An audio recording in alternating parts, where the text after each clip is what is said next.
do it. Thank you. Brandon, would you like to advance the slide?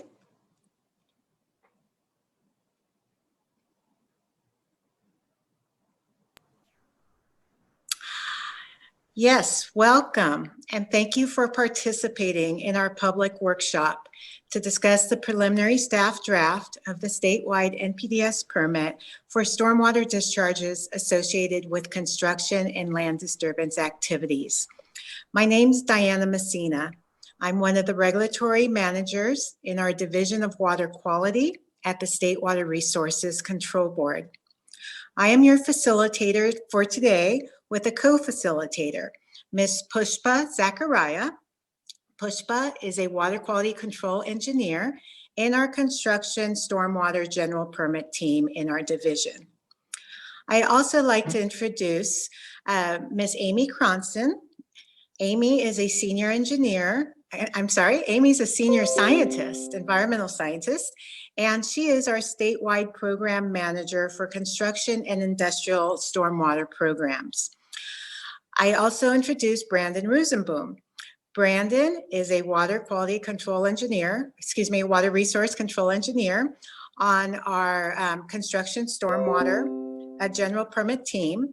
Today, you'll be hearing directly from Amy and Brandon as they're providing the staff presentation. Also behind the scenes, we have Miss Ella Gulliver. Ella is working all the technical equipment and is also available for any technical questions that come in during our workshop. And we want to say thank you to our Cal Recycle staff who are providing the webcast for us today. All right, Brandon, next slide, please.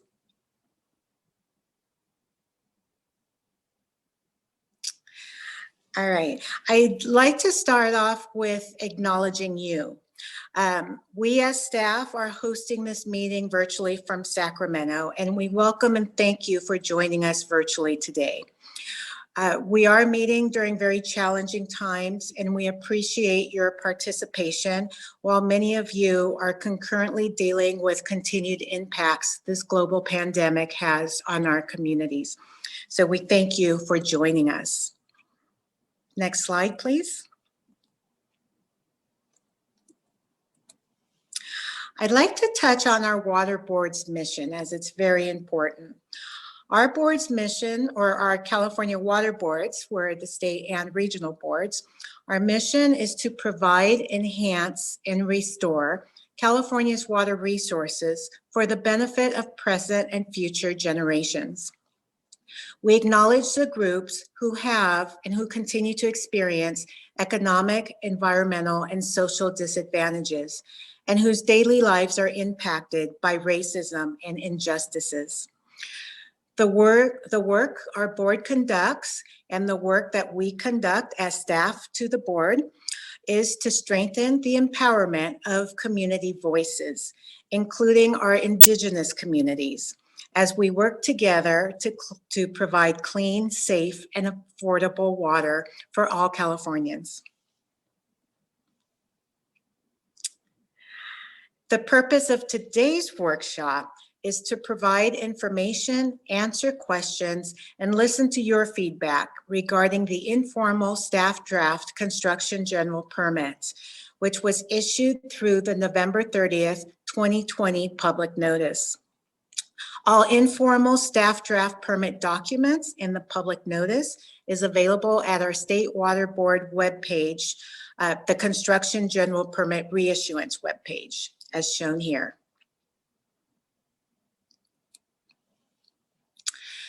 Our workshop today is being recorded and webcast. This is an informal workshop. It's a staff level workshop. The discussion we have will be informal. Staff will not be providing written responses to comments, and there'll be no formal board actions taken. Questions will be answered to the best of our abilities.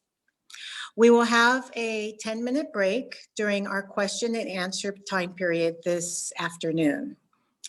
Our staff presentation will be provided after this workshop on our same webpage, the Construction General Permit Reissuance webpage.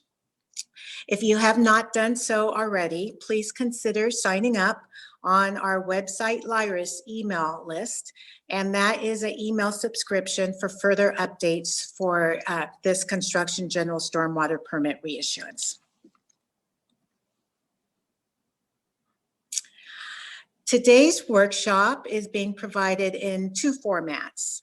We have our Cal EPA webcast, and we have a concurrent interactive Zoom meeting. The Zoom meeting is limited to 300 participants.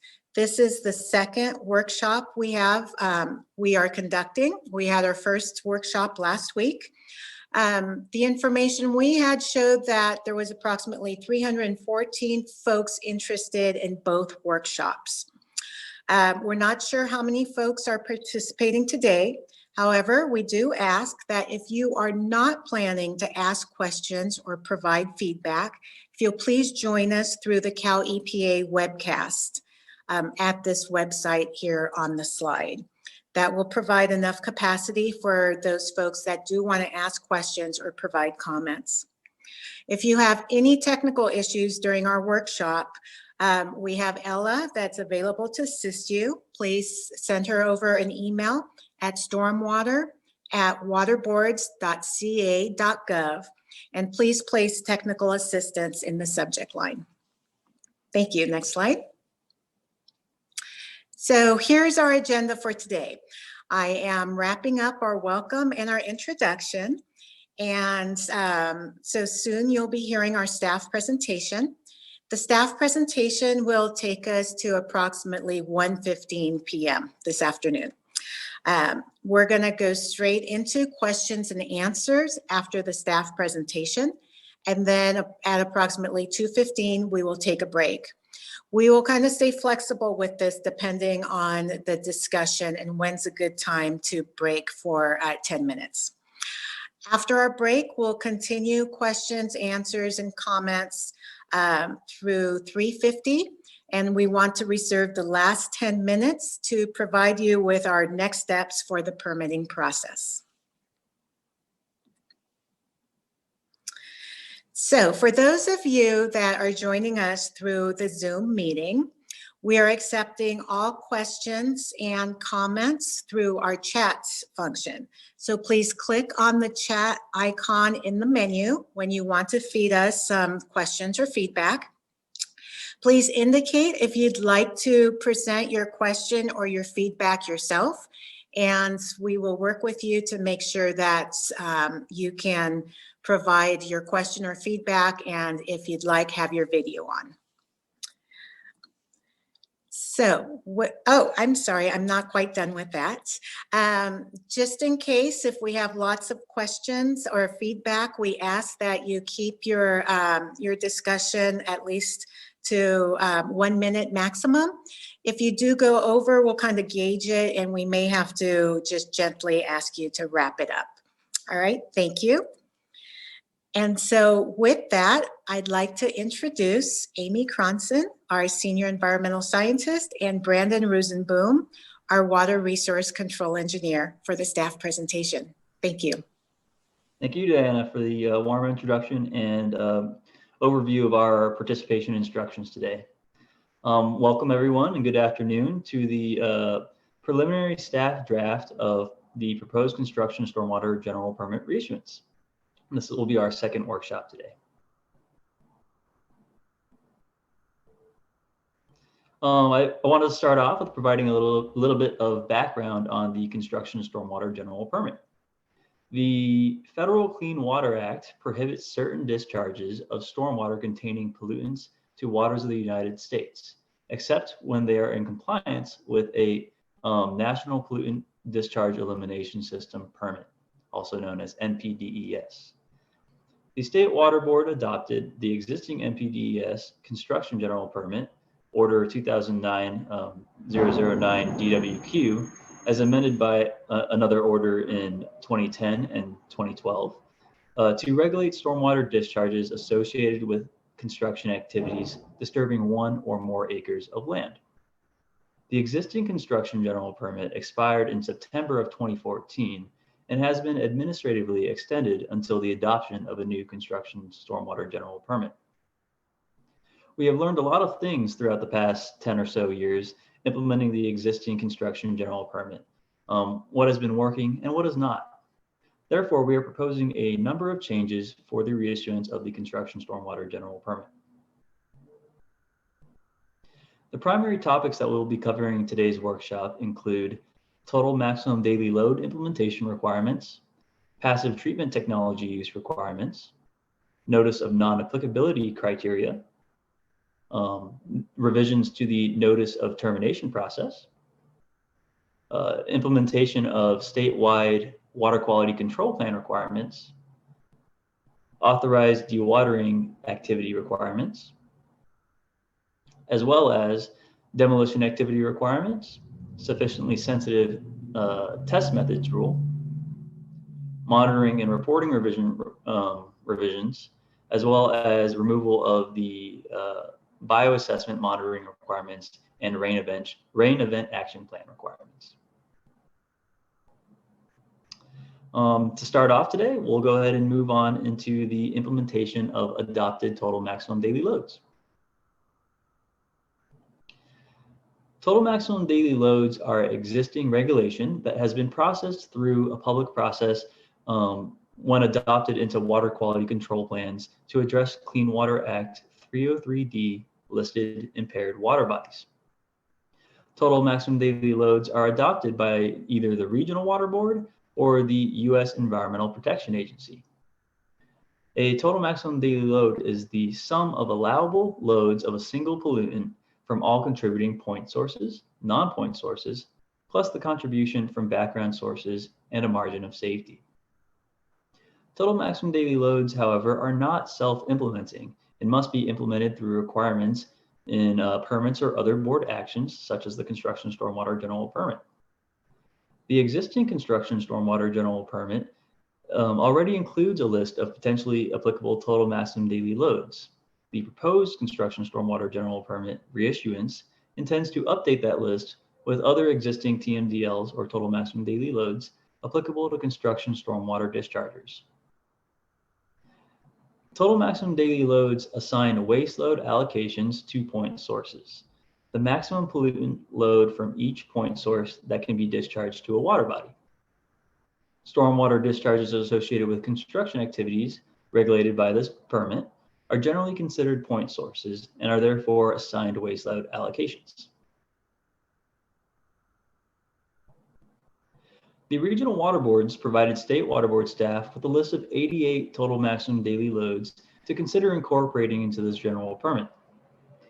The state water board staff reviewed and evaluated the applicability of these total maximum daily loads, ultimately deciding to exclude 20 from incorporation if 1, a waste load allocation was not assigned to discharges regulated by this construction stormwater general permit, or 2, the total maximum daily load did not specify implementation requirements for discharges regulated by this permit.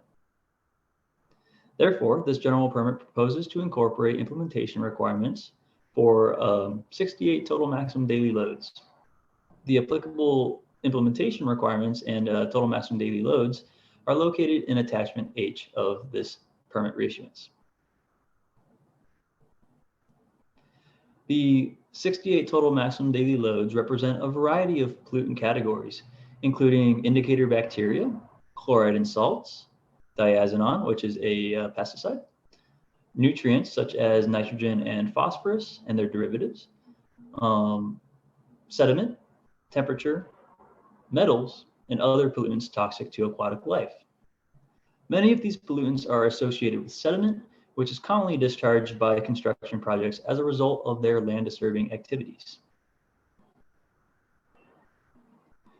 Due to the variety of pollutants and waste load allocations assigned to address them, staff have developed multiple implementation strategies consistent with the assumptions and requirements of the total maximum daily loads. The intent was to streamline compliance by leveraging and modifying existing permit requirements where possible. Existing requirements such as the pollutant source assessments, source control, Russell II, which is the revised universal soil loss equation, Non-visible monitoring and reporting are the basis of our proposed TMDL implementation requirements. There are 4 categories of total maximum daily load implementation requirements. Number 1 would be compliance with the general permit, where they are sufficient to comply with the requirements of the total maximum daily load. All 4 categories of total maximum daily loads do have to comply with the permits requirements. The second option would be to comply with erosion and sediment controls paired with Russell II modeling to demonstrate compliance with mass-based waste load allocations. Number 3 would be for compliance with total maximum daily load specific numeric action levels to comply with concentration-based waste load allocations assigned in the receiving water. These are single sample limits taken at discharge locations that are monitored through non-visible pollutant monitoring requirements.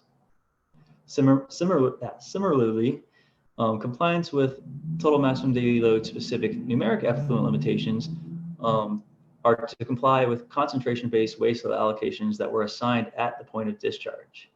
These 2 are also single sample limits taken at the discharge locations that are monitored through non-visible pollutant monitoring requirements.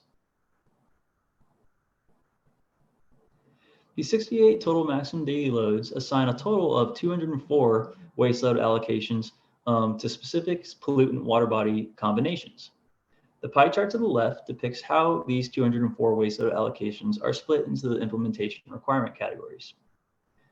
28 of the total maximum daily load waste load allocations are proposed to be addressed by simply complying with the permit requirements, with 8 of those being addressed by, which 8 of those address bacteria through emphasizing minimum best management practices that specifically control bacterial sources.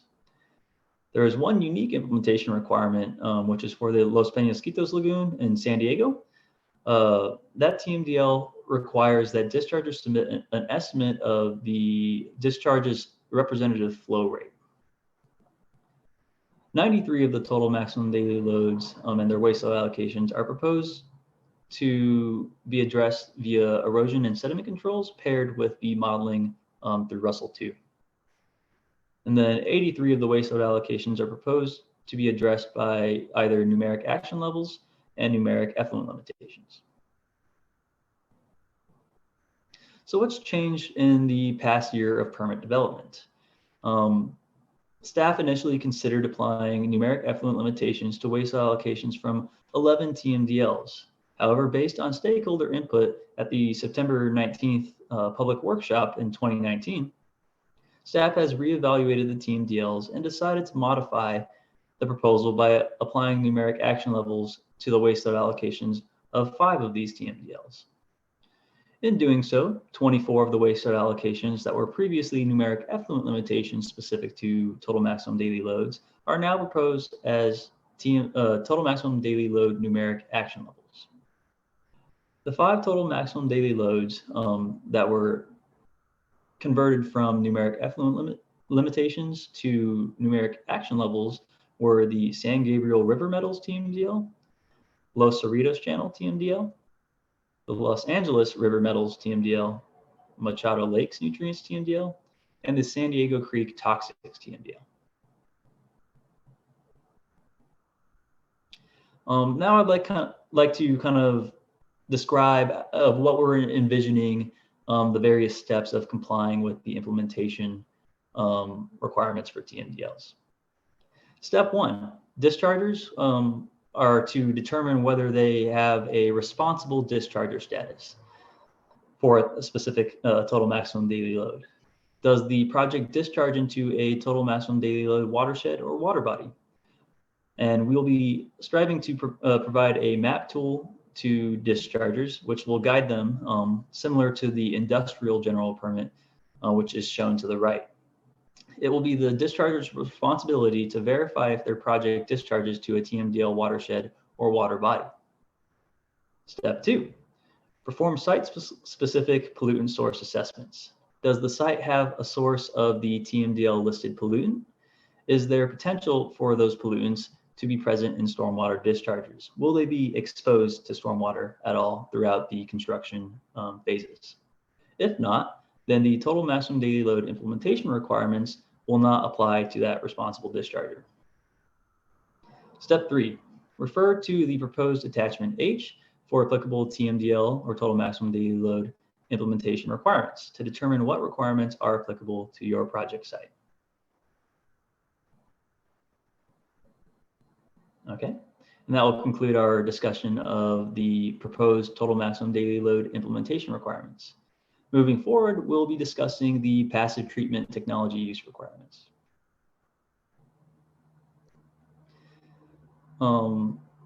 So the proposed passive treatment requirements are essentially looking to address a somewhat common best management practice employed by a lot of construction stormwater dischargers.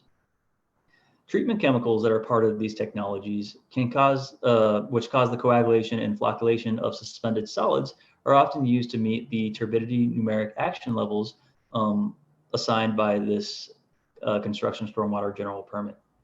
Currently, the permit only addresses treatment chemicals that are used within active treatment systems, which rely on a closed system, typically managed by various pumps and sometimes computing systems. Passive treatment technology differs from active treatment as they are applied outside of an enclosed computerized system with pumps, filters, and real-time controls. Commonly used cationic treatment chemicals have been studied to be toxic to aquatic life and enter the environment through stormwater runoff. Passive treatment chemicals can vary in active ingredients, dose amounts, application methods, and aquatic toxicities. Dischargers are going to be required to be familiar with the chemical's characteristics by reviewing the safety data sheets and manufacturer instructions. Regulatory requirements for passive treatment technologies are currently implemented by the US EPA, as well as states such as North Carolina and Washington, and their construction stormwater specific permits. Stakeholders worked with State Water Board staff to develop the proposed requirements. The intent of the proposed passive treatment technology requirements is to prevent construction stormwater discharges from creating potentially toxic conditions in waterways by specifying which chemicals can be used, the design and application methods, monitoring and reporting. And that wraps up our discussion of the passive treatment requirements that we're proposing to incorporate in this permit. Now we'll be moving on to other proposed permit changes. First up, the proposed notice of non-applicability criteria. California Water Code section 13399.30 allows a person to claim that they are not required to obtain coverage under a National Pollutant Discharge Elimination System permit through a notice of non-applicability. The proposed permit defines the requirements for a discharger submitting a notice of non-applicability to the water boards for sites that are hydrologically disconnected from waters of the United States, meaning the discharge does not enter a water of the United States or their tributaries. The discharger would electronically certify and submit through the Stormwater Multiple Application and Report Tracking System, otherwise known as SMARTS, a technical justification prepared by a California licensed professional geologist, demonstrating a site does not discharge to waters of the United States. As well as, in addition to this, they will be uploading to SMARTS documentation signed by the Regional Water Board Executive Officer or Delegate, stating that Water Board staff concurs with the discharger's determination that the site does not discharge to waters of the United States or their tributaries.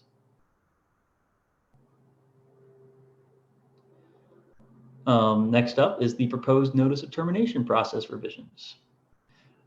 Currently, a discharger must electronically certify and submit to the water boards a complete notice of termination and obtain approval from the Regional Water Board to end permit coverage.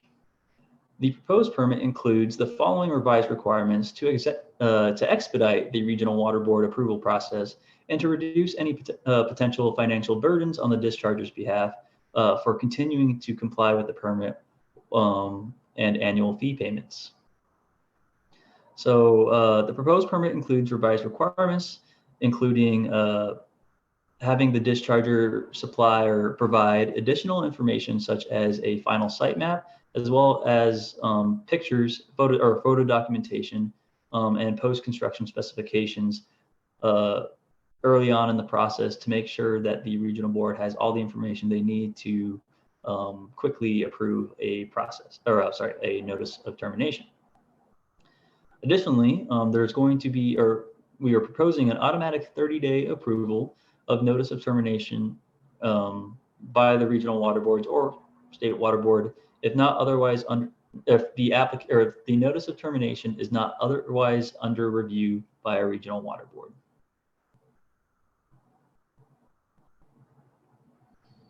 Alrighty, next up, we'll be discussing proposed statewide water quality control plan requirements. Since the construction stormwater general permit was last reissued and amended in 2009, 2010, and 2012, the State Water Board has adopted statewide water quality control plans for oceanic waters, as well as inland surface waters, enclosed bays, and estuaries. These water quality control plans function similarly to those adopted by the regional water boards, but apply to all of California. Likewise, the regulations, policies, and water quality standards established by these water quality control plans are implemented through other state water board actions, such as this construction stormwater general permit. The ocean plan adopted in 2019 requires the implementation of monitoring requirements for discharges directly into ocean waters. The monitoring requirements of the construction stormwater general permit are deemed compliant with the model monitoring provisions in the ocean plan. Additionally, the ocean plan prohibits the discharge of stormwater associated with construction activities to areas of special biological significance, unless the discharger is granted an exception. The requirements for dischargers that are granted exceptions are located in Attachment I of the Construction Stormwater General Permit Reissuance. In 2015, the State Water Board adopted the statewide water quality control plan for inland surface waters, enclosed bays, and estuaries, which established a narrative water quality objective for trash and debris, a prohibition of trash and debris discharges, and implementation requirements for stormwater dischargers. The Construction Stormwater General Permit Reissuance therefore proposes to implement a complete prohibition of trash discharges, also known as zero trash. If a discharger cannot comply with the total prohibition of trash and debris, there are requirements to install a full capture system at outlets, or equivalent, or systems that are equivalent to full capture to prevent trash from entering waterways. Next up, we'll be discussing proposed authorized dewatering activity requirements. The proposed permit defines and incorporates implementation requirements for construction site dewatering activities to align with the US EPA 2017 Construction Stormwater General Permit, which applies on a national level. Dewatering discharges authorized by the proposed permit include mechanical pumping or siphoning of non-potable water from excavations, trenches, foundations, vaults, groundwater removal specifically related to the construction activities, and or water collected in surface impoundments such as ponds, puddles, and other low points around the active site. The discharger would be required to comply with the specific dewatering discharge prohibitions, such as prohibitions for contaminated groundwater areas or prohibitions for dewatering through an extraction well. They'll also have to comply with regional water board requests, monitoring, and best management practices specific to their dewatering practices. Similarly, the US EPA 2017 Construction General Permit includes requirements for demolition activity. The proposed permit incorporates additional implementation requirements for demolition activities, specifically for structures that were built or renovated between January 1st, 1950 and January 1st, 1980, with at least 10,000 square feet of floor space.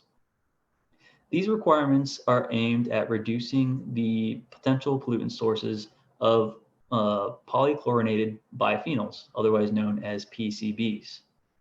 The implementation requirements proposed in this construction stormwater general permit include using controls to minimize exposure of PCB-containing materials to stormwater, using tools that minimize dust and heat, as well as proper disposal of PCB-containing materials.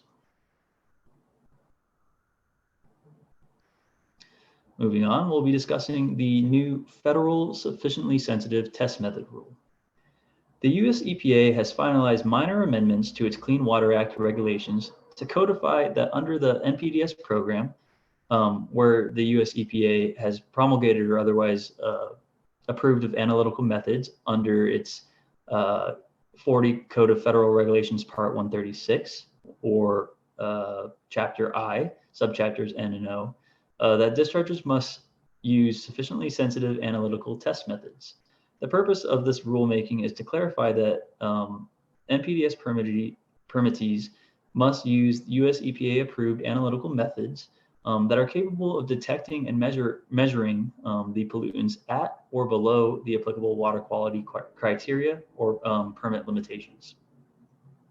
This general permit requires the use of sufficiently sensitive methods to meet the requirements of the amended Clean Water Act described above, and requires the dischargers to ensure that all laboratory analyses are sufficiently sensitive and conducted according to the test procedures in CFR 140, Part 136, including the observation of holding times, detection limits, and other measures designed to ensure quality assurance and quality control. For any calculations required by this construction stormwater general permit, a value of 0 will be assigned to all analytical results less than the minimum level as reported by the laboratory, so long as a sufficiently sensitive detection limit and method minimum level are used and incorporated.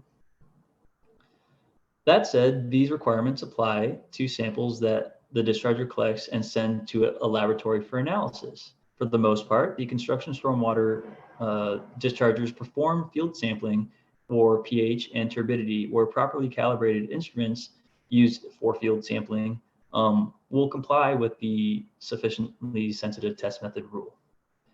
As an example of where this rule may impact dischargers, we anticipate perhaps the non-visible pollutant monitoring requirements, especially coupled with the specific pollutants that we're monitoring for total maximum daily load implementation. Alrighty, moving forward, we'll discuss monitoring and reporting requirement revisions. Staff proposes revisions to the existing permits monitoring and reporting requirements as follows. The Qualified Stormwater Pollution Prevention Plan Developer, otherwise known as a QSD, and Qualified Stormwater Pollution Plan Practitioner, otherwise known as a QSP, have increased requirements to visit the site, conduct visual inspections, and assess site conditions. The QSD and QSP are required to do on-site visual inspections at intervals that reflect potential changes to their construction site, such as the start of construction, the change of a construction phase, or the replacement of a qualified SWIP developer. The discharger must also now collect stormwater samples during precipitation events that result in discharge. The existing permit's qualifying storm event definition of ½ an inch of precipitation was replaced with the definition of a precipitation event being any discharge of stormwater generated from rain, snow, or other forms of precipitation from the site. Staff has proposed this change to clarify the sampling and monitoring requirements for snowmelt and to simplify the sampling event trigger by removing the requirements to measure event depth.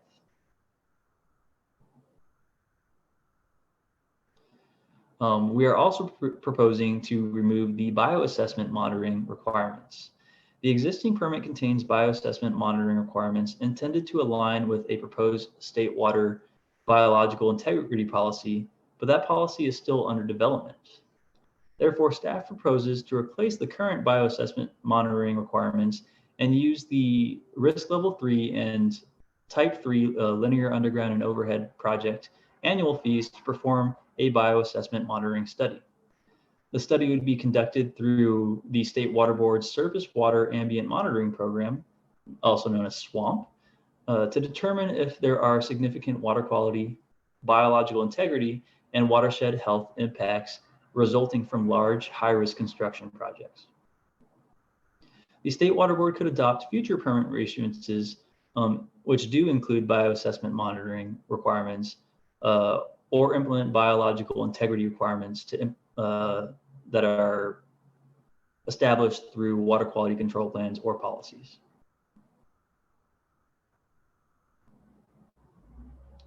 We are also proposing to remove rain event action plan requirements from the existing construction general permit. The existing permit includes rain event action plan requirements to provide dischargers a consistent on-site inspection checklist for site preparation prior to any precipitation events. Staff determined that the goal of the rain event action plan should be action-based instead of a checklist or reporting based. The proposed permit replaces rain event action plans with additional involvement of the qualified SWIP developer over the life of the project, pre-storm inspections and visual observations, and implementation of site-specific corrective actions during storms or precipitation events. And that is pretty much all of the proposed changes that we are discussing throughout this workshop. So I just wanted to touch upon what our next steps are for the permitting process. Staff have developed a tentative timeline for when the official draft will be released and initiate our public comment process. So first up, we plan to release the official draft in spring, starting a 60-day public comment period where stakeholders can submit comments to the State Water Board. During that time, staff will plan to host 2 public workshops to provide information on the official draft prior to a State Water Board hearing on the proposed construction stormwater general permit reissuance later that spring. At this board hearing, stakeholders will be able to verbally express comments directly to the board. In summer 2021, the public comment period we're planning to close it, initiating the staff's response to comments and potential revisions to the permit. And lastly, we anticipate around late summer 2021 that the State Water Board will hold an adoption hearing for the construction stormwater general permit. Again, please keep in mind that this is a tentative timeline for initiating the public process, and it may be subject to change. To stay informed for future notices, any person desiring to receive these future notices concerning the proposed reissuance of the general permit, including any changes to this public notice, must sign up for a LIRIS email list as follows. First, access the email list subscription form at the web address listed on the slide. 2, click the water quality tab. 3, check the box for stormwater construction permitting issues, and then fill the required information. Alrighty, and that sums up our informational presentation, and we will be opening up for comment right now, and for question and answers right now. Listed on the slide here are Amy Cronson and my own contact information. All right. Thank you, Brandon. So to open up the question and answer period here, we've put some instructions on the slide in order to submit questions via the Zoom meeting here. We've already got some questions. We'll give Brandon a second to breathe. Thank you for that great presentation. Yeah. So the first question is, will you publish at some point a red line version to facilitate the review of proposed changes? We plan on preparing a table of changes between the 2009 construction general permit and the proposed draft. However, we can provide a red line strikeout version of the preliminary staff draft, where we may consider making some changes following feedback that we've received during these workshops. And I'll just add into that doing a red line strikeout version of the 2009 permit compared to the preliminary draft or even the draft of the reissuance really just wouldn't be helpful because it's a complete reissuance. And so things don't line up exactly as they would. And so it would be really difficult to read it that way. Also, this is a complete reissuance, so you can look at it as a new permit. All right, next question, another housekeeping type question. Will this presentation be available to view again? Yes, I plan on providing a PDF version of the presentation on our construction general permit reissuance webpage. We'll be working to post that sometime during this week. And we'll also be posting a recording of this workshop with the Q&A portion as well. Here's a question. Why is the sheet flow length for slope ratio steeper than 2:1 for risk level or LUP type 2 and 3? And we got this question last week as well, and we need to take a look at that and make sure that's correct. It seems like an error.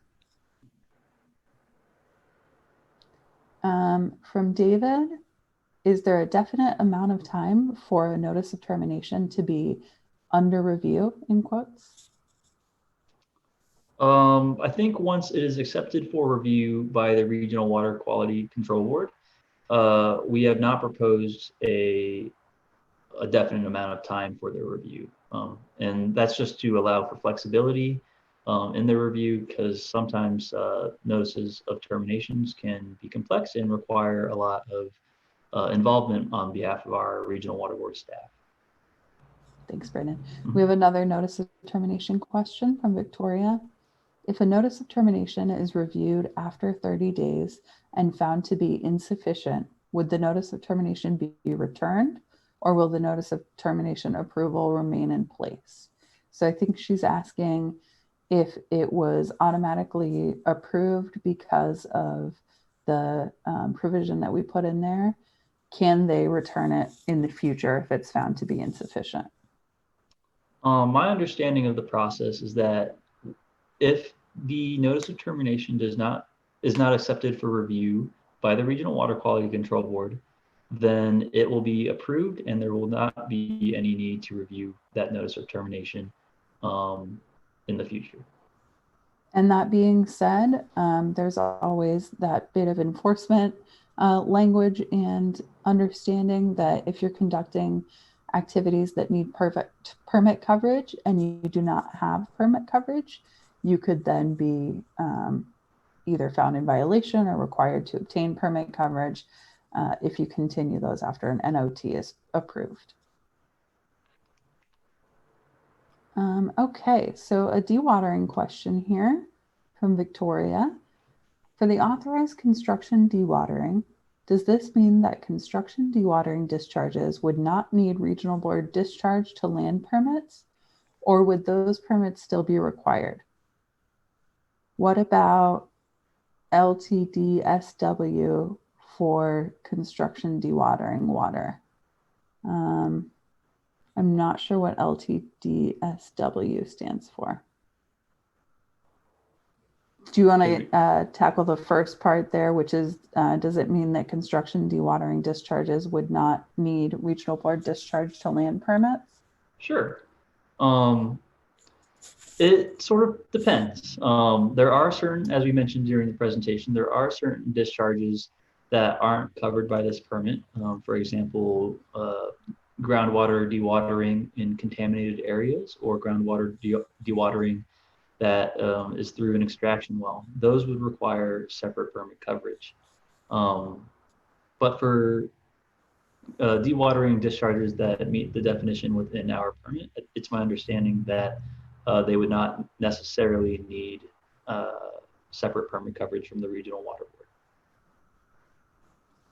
Yes, and Brandon, I'd like to say a couple more words on that too. Yes, please. Yes, this is Diana Messina. We are relooking at this dewatering, this proposed dewatering section, as discussion from last week's workshop really brought forth the need for us to distinguish, or maybe the need to distinguish better, the difference between dewatering under this construction stormwater permit for construction sites and dewatering as it is defined by the regional boards, in which a regional board permit would be needed. We do have some regional boards that have their individual NPDES permits for construction dewatering or for any groundwater pumping for dewatering purposes. And so we will be putting more attention and more clarification on what the distinction is on that. Thank you. Diana. My behind the scenes staff here piped in, and LTD-SW would be limited threat discharge to surface water. So that's those de minimis or low threat permits. Yes. Right. This is Diana again. That's right. Some regional boards have a couple NPDES permits for dewatering. For example, I believe the Central Valley Water Board has a low threat permit and a limited threat permit, in which they clearly specify when these type of dewatering discharges have a greater threat than just low threat, and it kind of bumps up the requirements. So yes, we will be looking at all that information as we refine these requirements. Thank you, Diana. And then I'll go through some questions on dewatering that weren't answered by Diana's sort of answer that we're going to look at this. But would sampling be required if construction dewatering water is being discharged to land within the project boundaries, i.e. used for dust control, irrigation, or discharge to on-site retention basins? And to answer that, the construction general stormwater permit would regulate require sampling for the discharge of that water from the site. And so all of the definitions in the permit of discharge and when sampling is required would apply to that. So once it crosses the site boundaries, that's considered a discharge, correct? Yes, Or it can be a little bit more complicated. A little, than yes. that, yeah. Hamid asks, who decides if groundwater is contaminated? And this is again in the dewatering section. Hamid, we're going to take a look at that and make sure that it's more clear. Okay, Mary asks a question. The Region 9, that's San Diego, basin plan provides water quality objectives of 20 NTU, which is nephelometric turbidity units. Ooh, I might have gotten that right. 0.3 milligrams per liter iron and 0.1 milligrams per liter for phosphorus. Will these water quality objectives be subject to the discharge prohibitions in the permit? I believe so.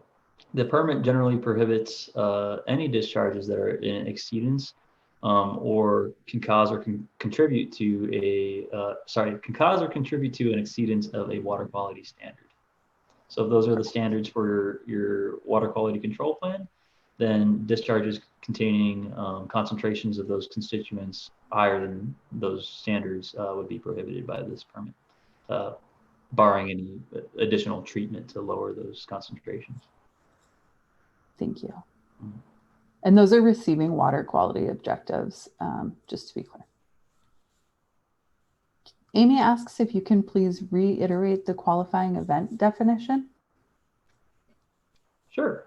So we're actually removing the qualifying storm event definition from, or proposing to remove the qualifying storm event definition in the proposed permit, and we're replacing it with basically if the site discharges at all, that is the trigger to start performing your sampling and during site during storm inspections and monitoring. Thank you. And Sandy is back with us this week. Hi, Sandy. And she asks, the proposed language includes a revised definition for routine maintenance that discusses routine road maintenance. Can the guidelines for road maintenance be expanded to include other similar paved surfaces like parking lots? Yes, I think generally through implementation, we would include that routine maintenance revision to parking lots as well. And if we can potentially look into clarifying that inclusion. Yeah, currently it's as long as it maintains the original line and grade or capacity, if it's like a pipe replacement or something like that. And I think we are proposing the routine maintenance to include types of projects such as grind and overlay of asphalt surfaces, which don't disturb the subgrade material, which we consider more erosive or erodible. David asks, could we keep the half-inch QRE? That's a qualifying rate event. Some linear utility overhead and underground projects span tens of miles. Proposed requirement limits drastically the area that a qualified SWIP practitioner could cover in one day. Some regions do not have enough qualified SWIP practitioners to get to all sites to comply with requirement. And I think he means regions in the sense of whatever organization he's with, not our water board regions. Do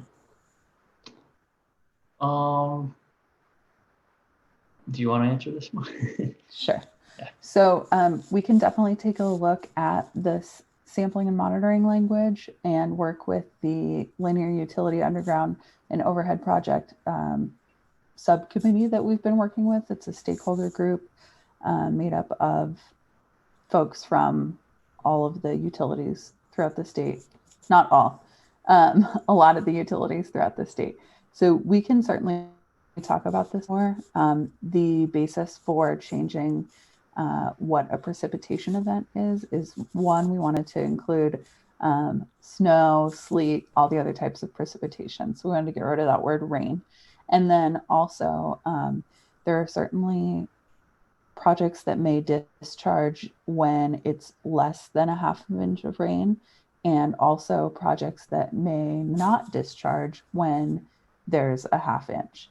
So we wanted to really get at the issue, which is the discharge of stormwater off of a site. And that's the reasoning for that. But again, we'll take a look at all of the sampling and monitoring language. Victoria asks, approximately how long after permit adoption will the new permit become effective? Victoria, that is a decision that the board members make during the adoption process. We tend to recommend a certain interval that allows us to update smarts and help folks get ready and ramped up to comply with the new permit. So typically we will recommend a year, but it really just depends. Can you clarify who must sample for indicator parameters, including dissolved oxygen, pH, salinity, specific conductance, and total dissolved solids, and why one would need to sample for both specific conductance and total dissolved solids? I think we received a similar question during last week's workshop, and I believe this language is tied to our pollutant source monitoring assessment language and requirements. And possibly TMDLs. And possibly TMDLs. But basically, those parameters are listed as kind of a guideline for kind of determining if there may be some pollutants within stormwater. and serve as the basis to perform additional sampling to determine what those pollutants are. So if you notice that your conductivity or your total suspended solids is really high, but your water is clear, so it's kind of tied to non-pollutant or non-visible pollutant monitoring. You may want to kind of look again at your pollutant sources and see if there's any potential breaches or leaks or room for exposure. And then the last bit about why one would need to sample for both specific conductants and TDS.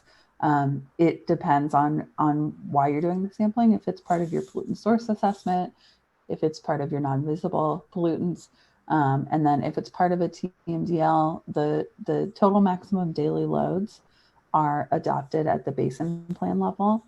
And so there may be requirements for things to be sampled from the TMDL, and those are very specific. And the reasons that they would want those two things sampled would then be in the total maximum daily load language itself. And we can certainly take a look at that. Kanya wanted to know if the slides will be available. We already answered that. They will be. Hopefully within the week. Yeah. And then the qualified SWIP developer is mainly hired by the contractor in the current permit. Will the new permit shift the responsibility to the owners? I think generally the responsibility is the owners, regardless of whether the contractor is the one who's hiring them. So essentially the owner or the discharger, as we say, has to ensure that their contractor hires an appropriately qualified SWIP developer to implement these and develop the SWIP. Thank you, Brandon. So I guess the short answer is it has always been the responsibility of the discharger.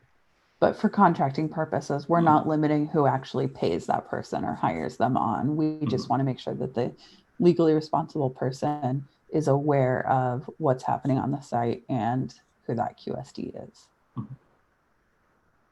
Currently, LUPs, which is linear underground overhead projects, can be divided into segments based on the risk determination, with different segments having different risk levels. Attachment A, Section 5, appears to redefine segments using the definition/guidance previously used to define separate projects. Will LUPs no longer be able to identify segments that have different risk types? I'm trying to pull up that language to refresh my memory a little bit.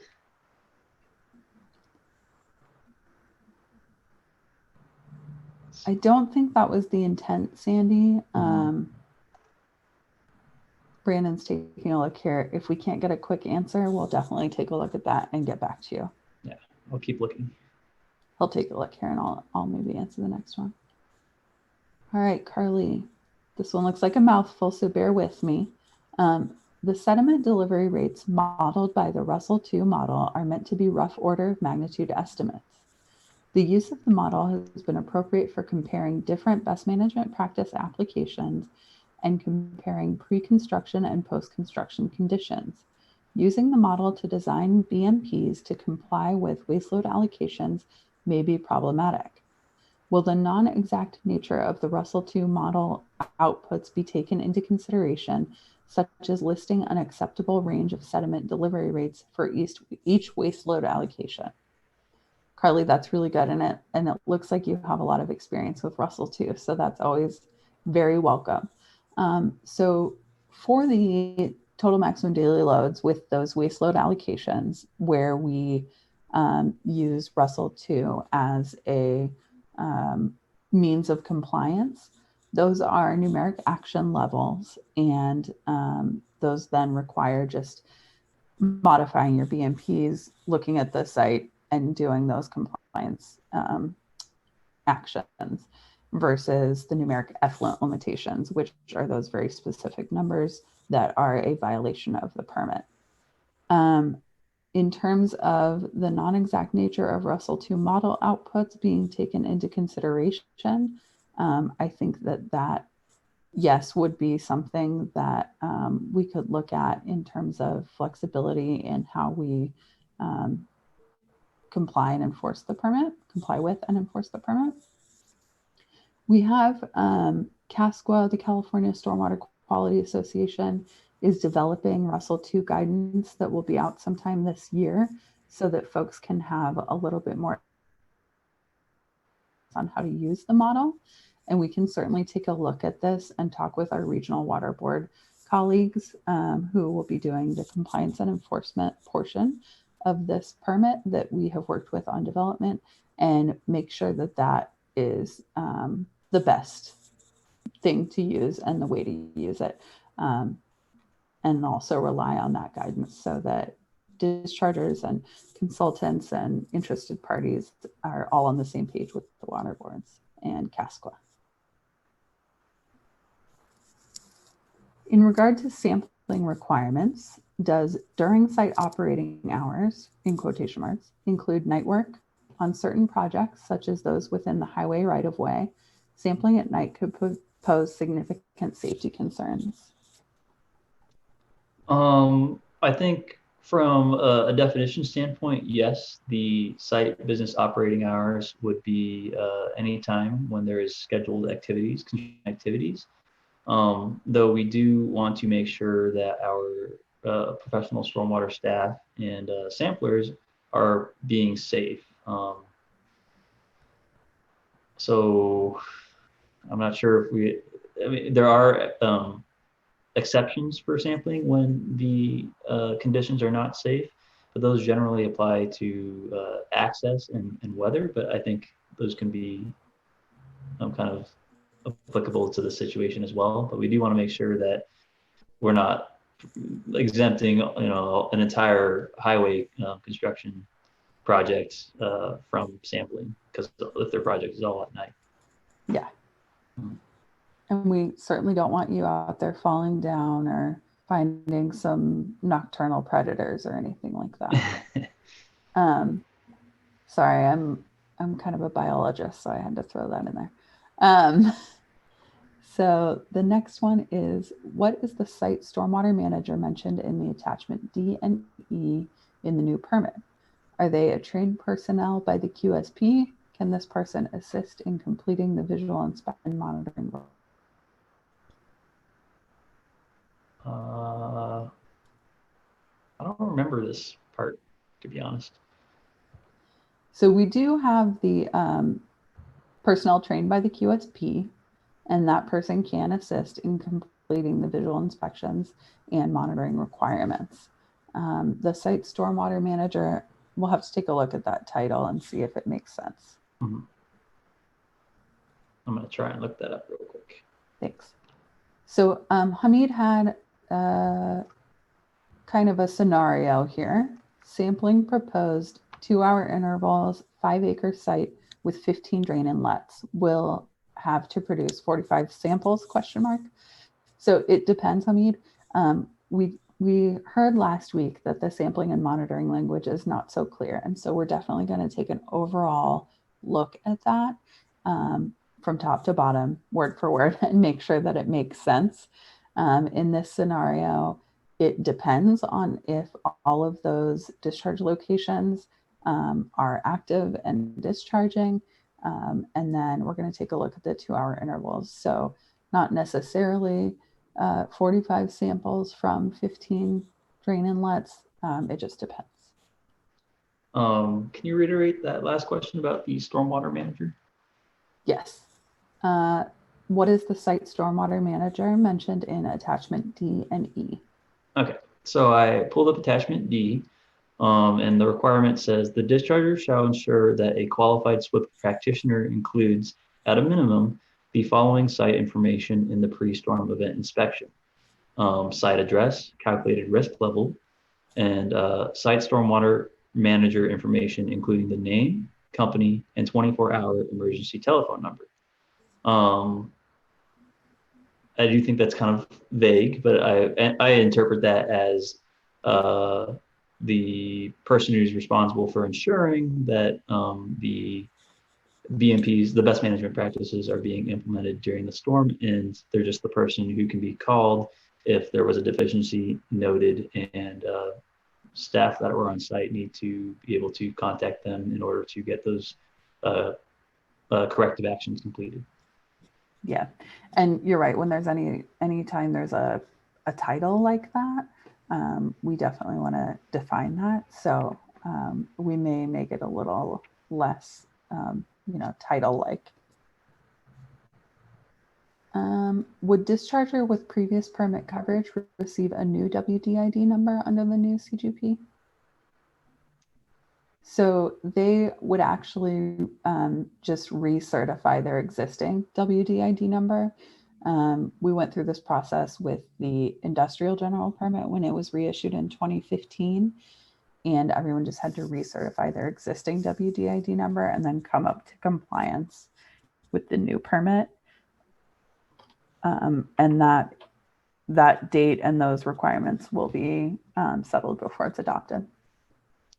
I guess a quick question about that. Would that have to happen before the effective date?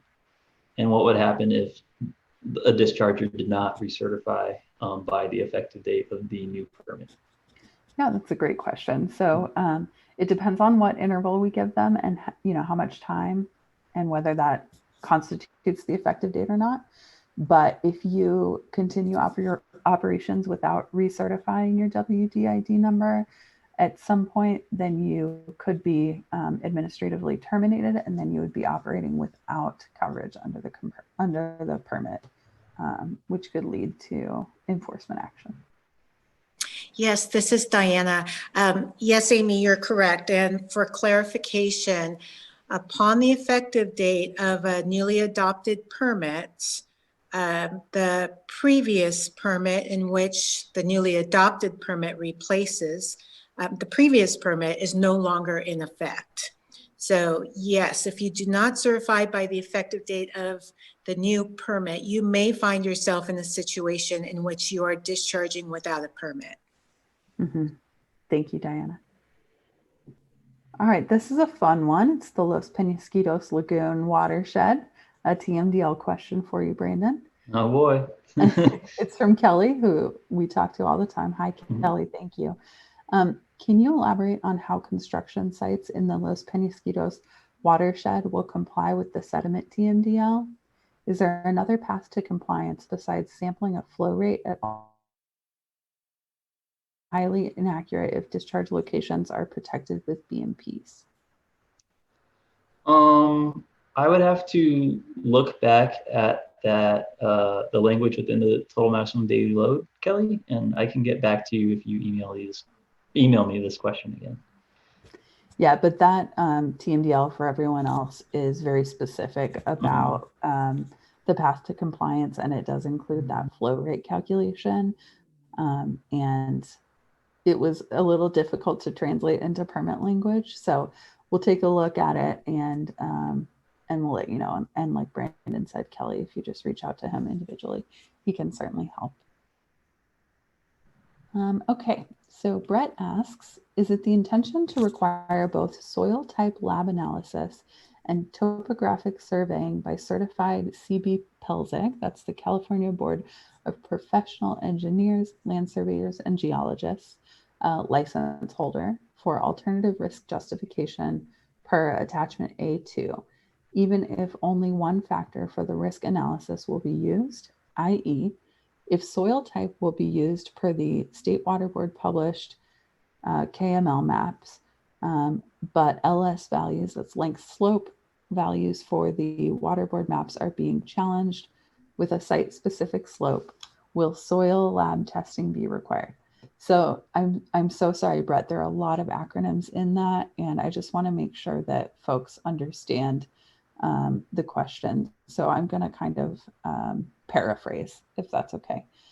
So he's asking if both the soil type lab analysis and topographic surveying by a license holder for alternative risk justification should be used, even if they're only looking at one of those factors, like length slope or the K factor, for the site specific slope.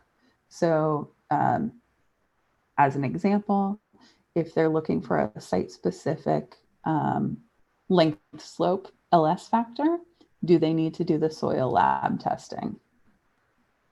Does that make sense?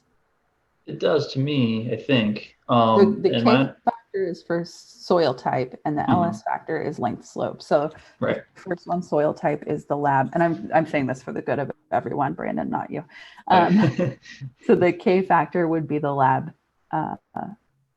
soil lab analysis, and the LS factor is the topographic surveying portion. So if they're only looking at doing a site-specific one of those, do they have to do both? No, I don't think the permit really touches upon it. I think they can decide based on site-specific factors which one would be more representative if they did a calculation manually versus using the provided KML maps. So I think you can use, an individual LS factor, an individual K factor as needed, but use a provided one otherwise. Yeah, and those site-specific risk calculations are then reviewed by the regional boards. And so you can work with them on an individual basis as well.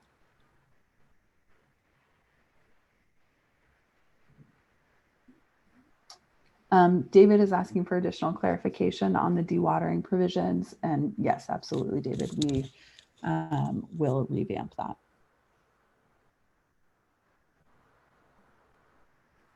Will the GIS data on smarts used for the receiving water risk be updated with the reissuance of the CGP?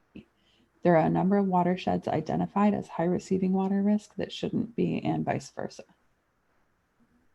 Yes, we do plan on revising our guidance and therefore GIS and KML maps regarding the receiving water risk levels.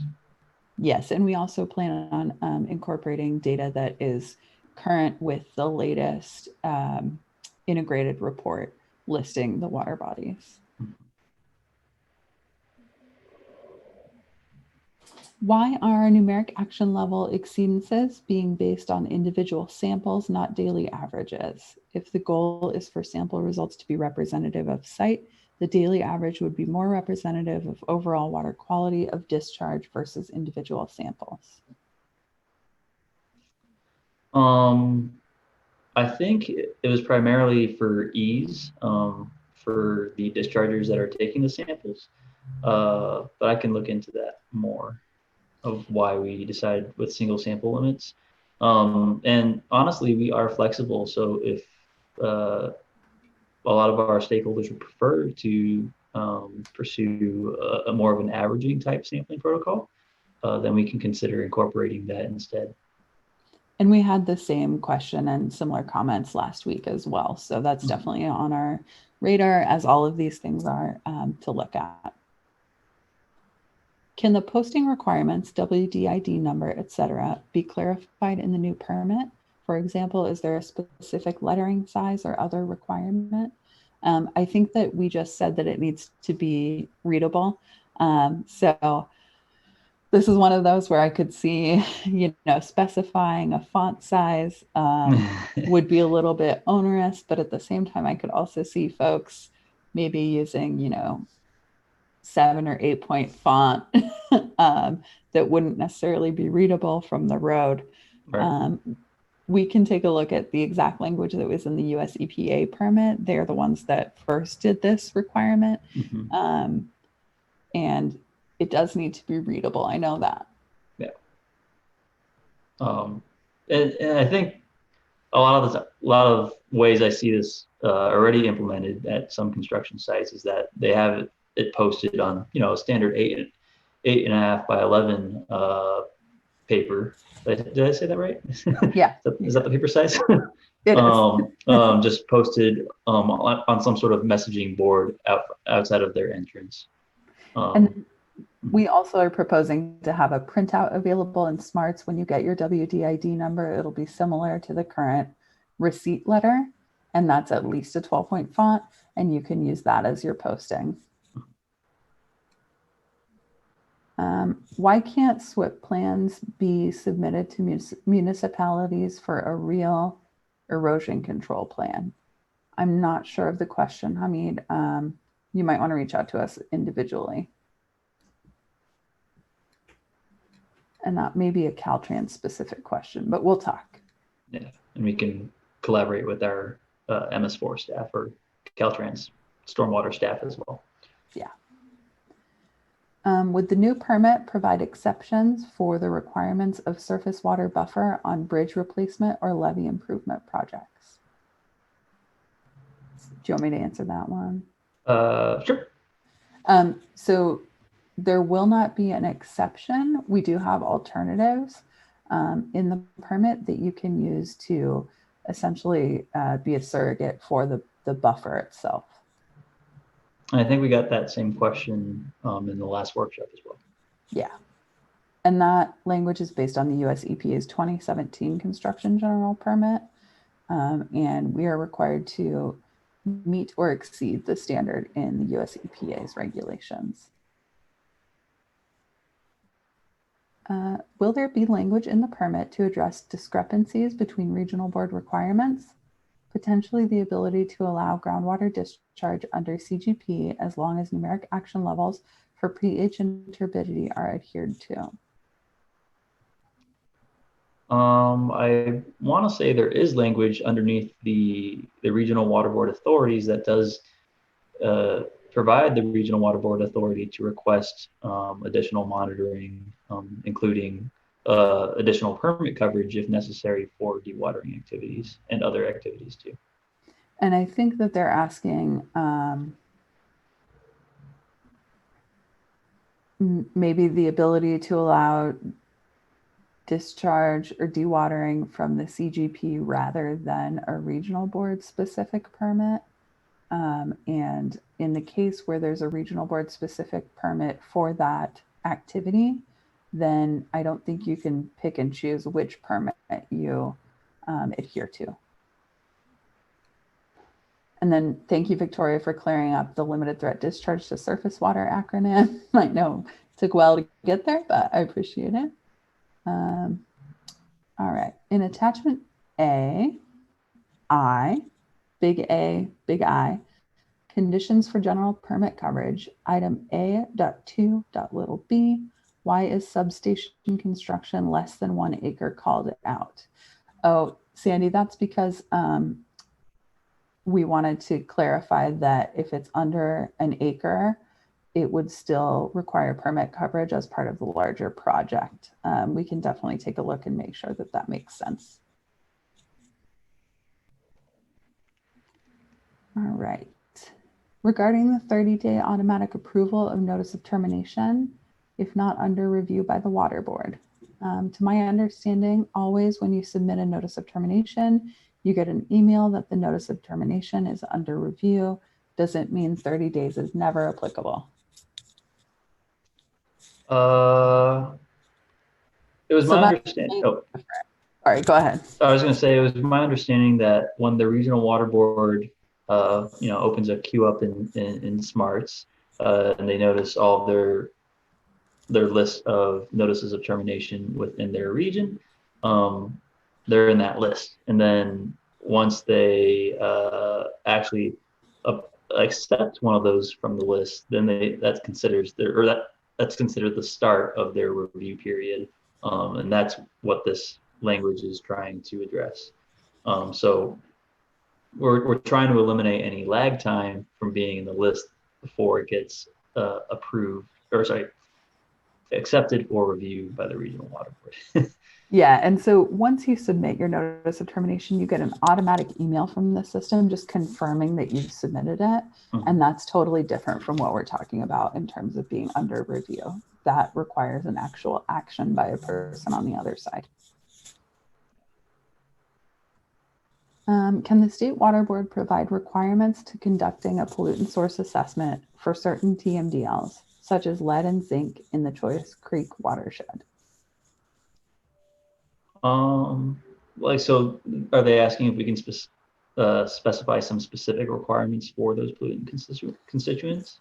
I think, or like maybe a checklist or guidance on pollutant source assessment. Mhm.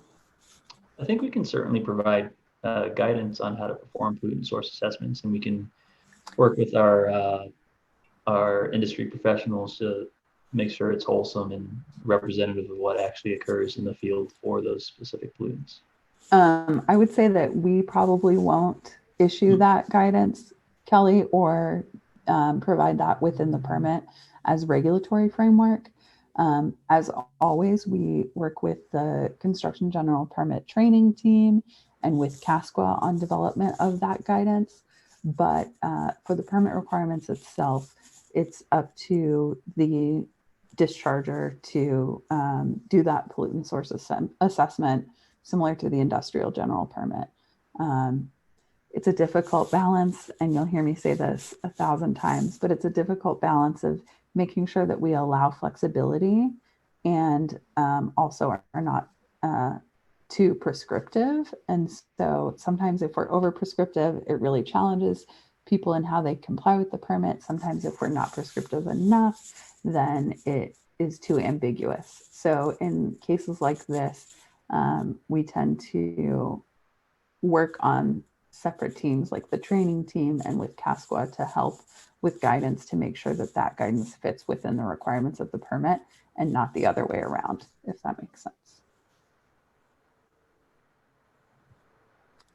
Okay, so the preliminary draft construction general permit indicates the qualified SWIP developer is required to revise the SWIPs to address potential problems identified by visual observations, sampling data, comments from the QSP, or their own site observations.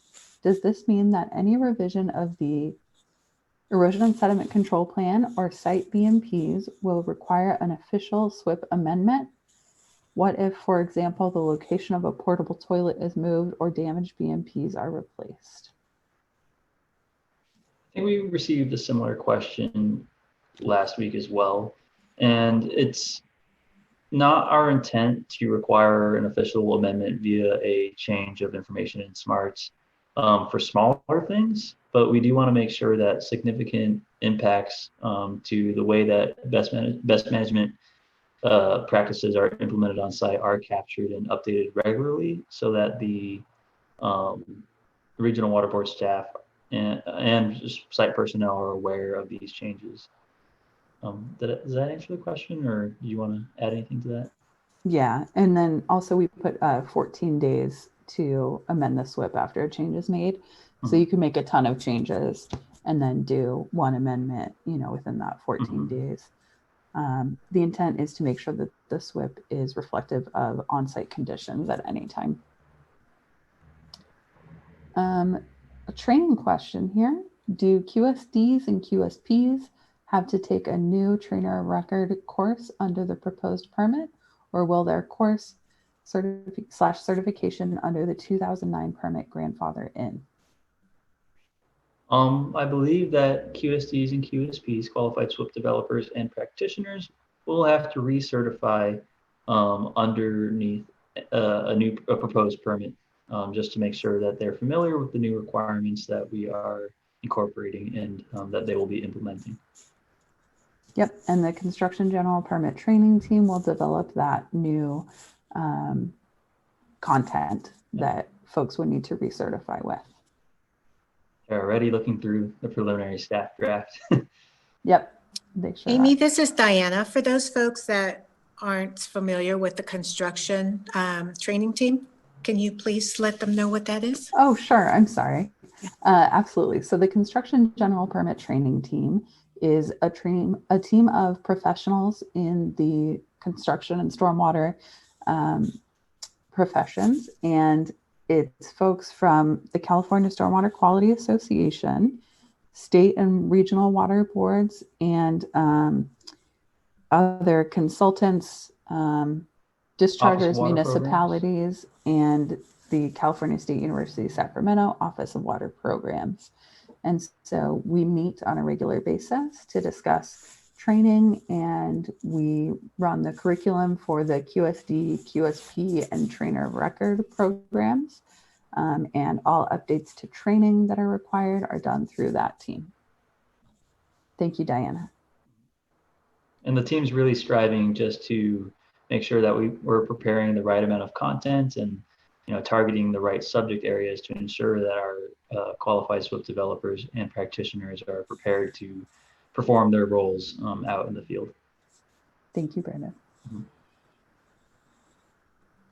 Okay. Can the new permit include a mechanism to approve notices of termination for projects that are completed before the new permit takes effect if a notice of termination has been submitted and the regional board has taken no action? I've had to wait several months for notices of termination to be approved by the regional board. It makes no sense to prepare a new SWIP and apply for coverage for a project that is completed. So they're concerned that kind of where the boundary of the effective date between this current permit and the new one goes into effect. Do you have any insight from how the previous permit changed with like the 2009 going into effect? It was a similar process. It was totally different though, because prior to this permit, we didn't have smarts or any electronic filing at all. Okay. So I would say we'll have to take a look at that. I'm not sure if we can put that language into this permit, but we will talk to the regional boards and see how that can best work. I understand the concern of not wanting to recertify a project that's already complete, that you're just waiting for notice of termination approval for. So we'll take a look at that, and we can always pull all the data from smarts to see, what notices of termination have been submitted and when, and look at that.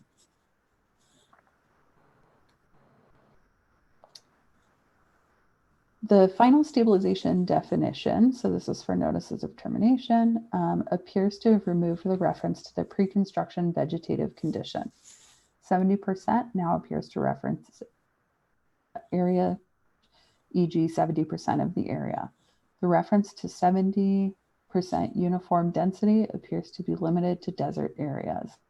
Can you review the requirements for 70% vegetative stabilization? This is on my list of things to make sure that we review before we release an official draft. I think it's always a tricky area as far as conveying what the intent is. And so we'll look at that. Thank you. Mm-hmm. From Matt Ramaka, hi Matt. If a contractor extracted groundwater via open dewatering to a retention basin or tank farm, then it could be discharged under this order, ? Can it be commingled with stormwater, or I'm not sure if that's stormwater, surface water, it's just SW. Who determines what is contaminated? Now, all of these questions are going to be answered by our review of this language. We really need to decide all of these things and determine what the regulations allow and do not allow for that. And I intend to incorporate additional language in the dewatering section of our fact sheet to make sure how our rationale was developed. Thank you. If a small storm occurs over several days, less than a ½ inch over a few days, for example, but doesn't produce discharge at the site, is a during rain inspection required for those days? No. If there's no discharge, then there's not a during rain inspection required. Can you elaborate on or give an example of the intent of the revised definition of stockpile management? And then in quotations, apply appropriate BMPs to erodible stockpiled construction materials, i.e. soil, spoils, aggregate, fly ash, stucco, hydrated lime, etc., to prevent erosion. It seems a bit more subjective than the current language. I'm not quite familiar with this requirement, sorry. Yeah, so it is a little different, and it was to capture some of those activities on some of those stockpiles that weren't previously or were a little bit more ambiguous in the 2009 permit. We really want to make sure that there are appropriate BMPs applied to all erodible materials on a construction site.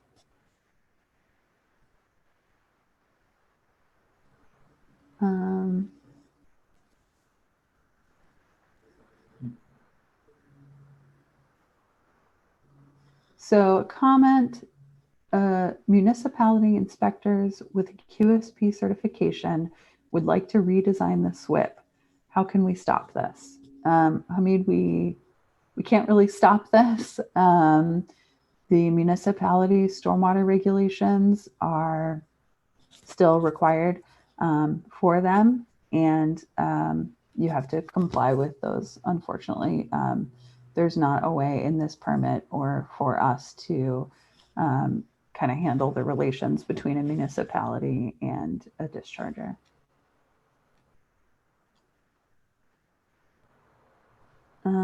Are there any specific requirements for the programmatic linear utility underground overhead project SWIP projects per the proposed definition in the draft permit? Can the sections of the alignment covered by one SWIP span more than one regional board jurisdiction? So no, you would have to have programmatic permitting for one region at a time. If the project spans 2 regions, then you would have to have 2 notices of intent and kind of split that project between the 2 regions. Right. And then within those 2 regions, you can have your additional segments for all your various project sites within those regions. Some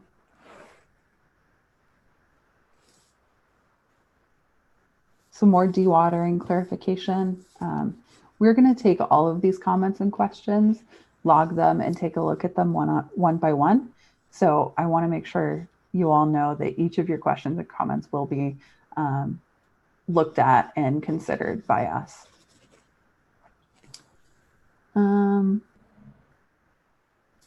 I'd also like to express concern. This is not me talking, sorry, this is another Amy. Hi, Amy. I'd also like to express concern about the definition of qualifying by the moment the site discharges, even on no LUP. This could make scheduling testing extremely difficult. For example, on a Caltrans job covering several miles. Testing staff is easier to schedule with some type of specific limit. Thank you for that comment. We will take a look at that one also.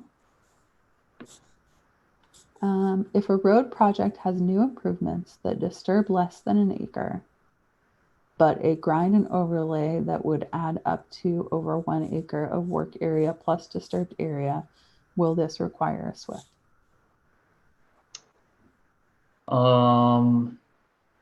I would lean with no, because the routine maintenance area is not an activity that's covered by this project.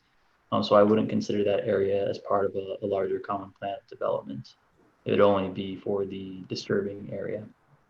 Yeah, and typically grind and overlay is covered under routine maintenance, just to clarify. Yeah, and that's part of, we discussed a little bit earlier in the workshop. That's kind of what we're addressing with the new routine maintenance definition. If we have additional questions regarding the CGP or have questions in general for the permit, is there a water board rep we can contact directly? Absolutely, Travis. Myself or Brandon, either one of us. Our contact information is on the slides, and we have contact information for each of the representatives from each regional water board on our website. And so you can contact them directly, depending on what region you're on. Yep.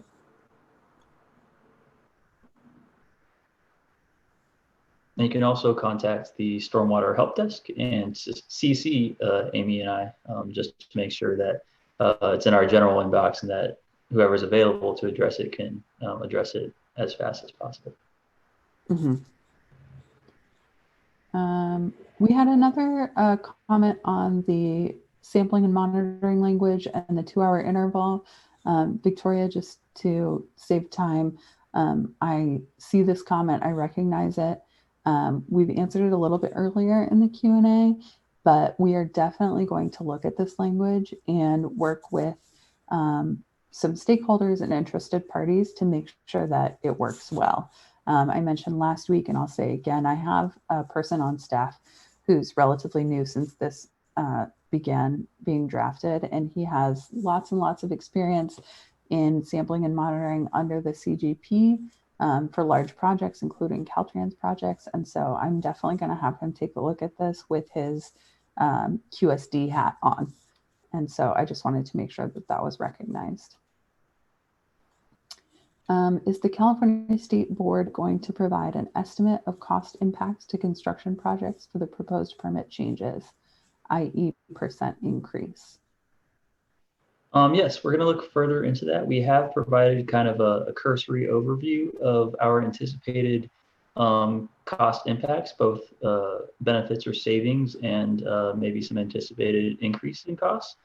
However, we do plan to work with stakeholder groups and industry professionals to maybe refine that language a little bit more and provide a more detailed summary of costs using their data. Thank you. Mm-hmm. For the pollutant source assessment, is there a specific list of constituents to test for during soil sampling? If non-visible pollutants are identified on a given site, would a discharger have to sample for those constituents during each stormwater discharge event?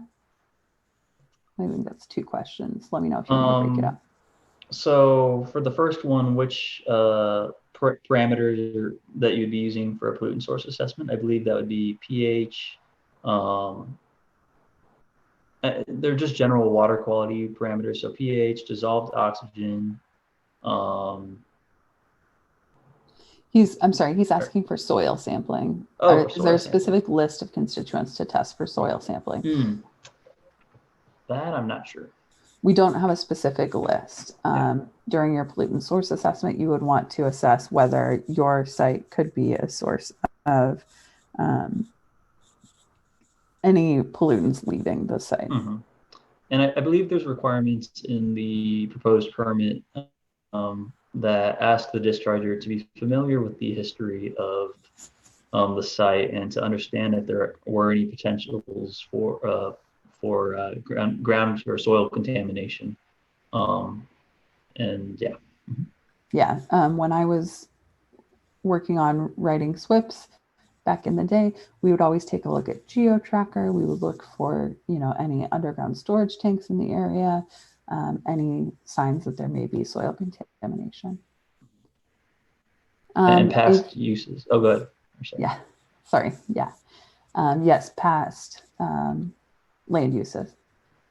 If non-visible pollutants are identified on a given site, would a discharger have to sample for those constituents during each stormwater discharge event?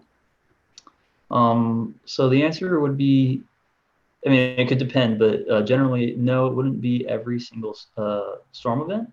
It would be whenever the qualified SWRCB practitioner or site stormwater personnel observed a breach or a failure of a best management practice that was designed to address non-visible pollutants. So if you see any, so basically a failure of a BMP would trigger, or a spill perhaps would trigger non-visible pollutant monitoring requirements.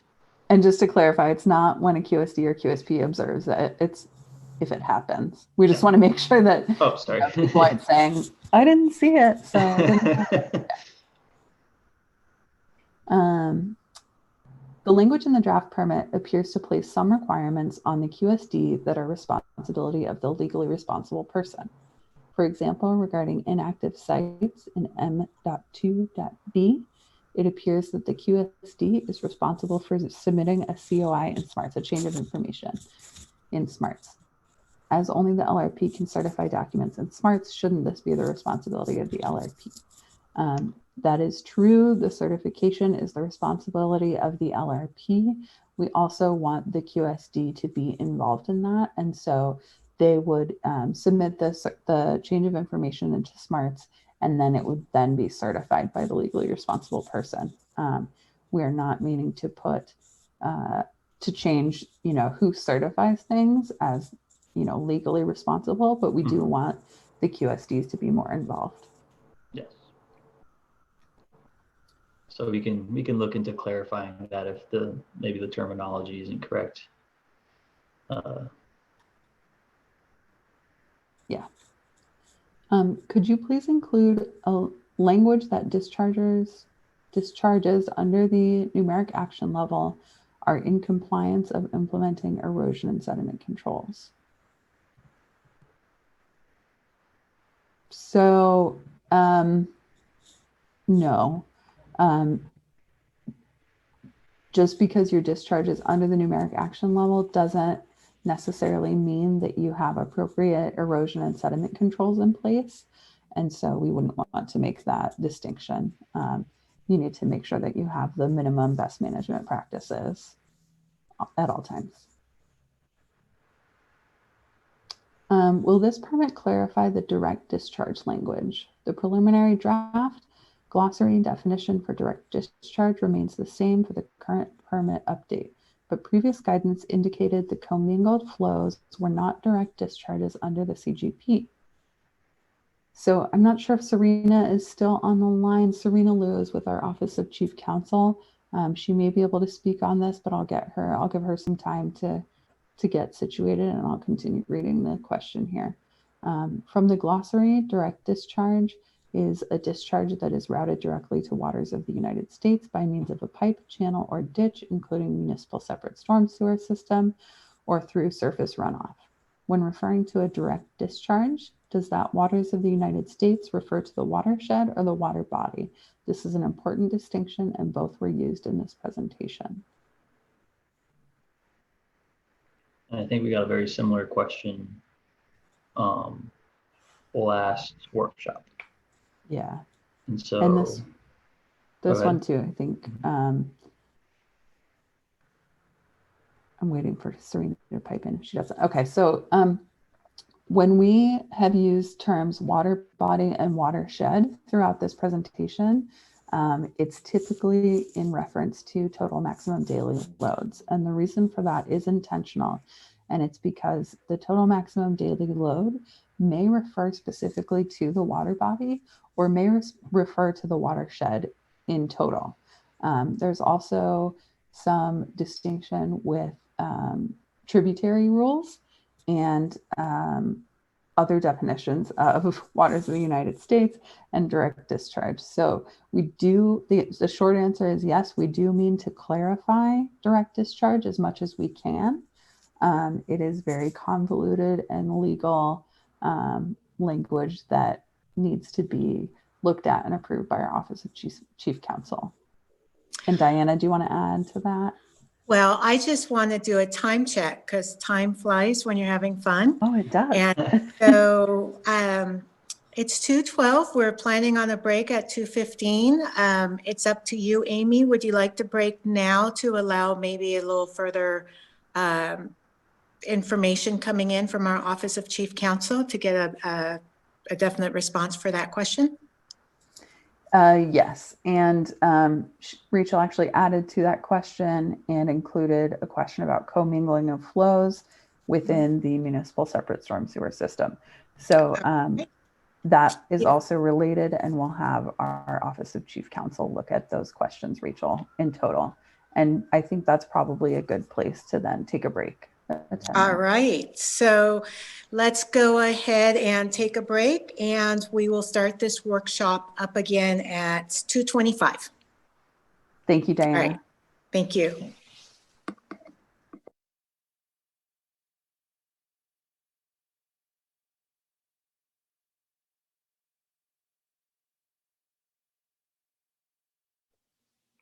Brandon, next slide, please.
Hi all, welcome back. I'm Pushpa Zachariah and I'm a Water Resources Control Engineer in the Industrial and Construction Stormwater Unit.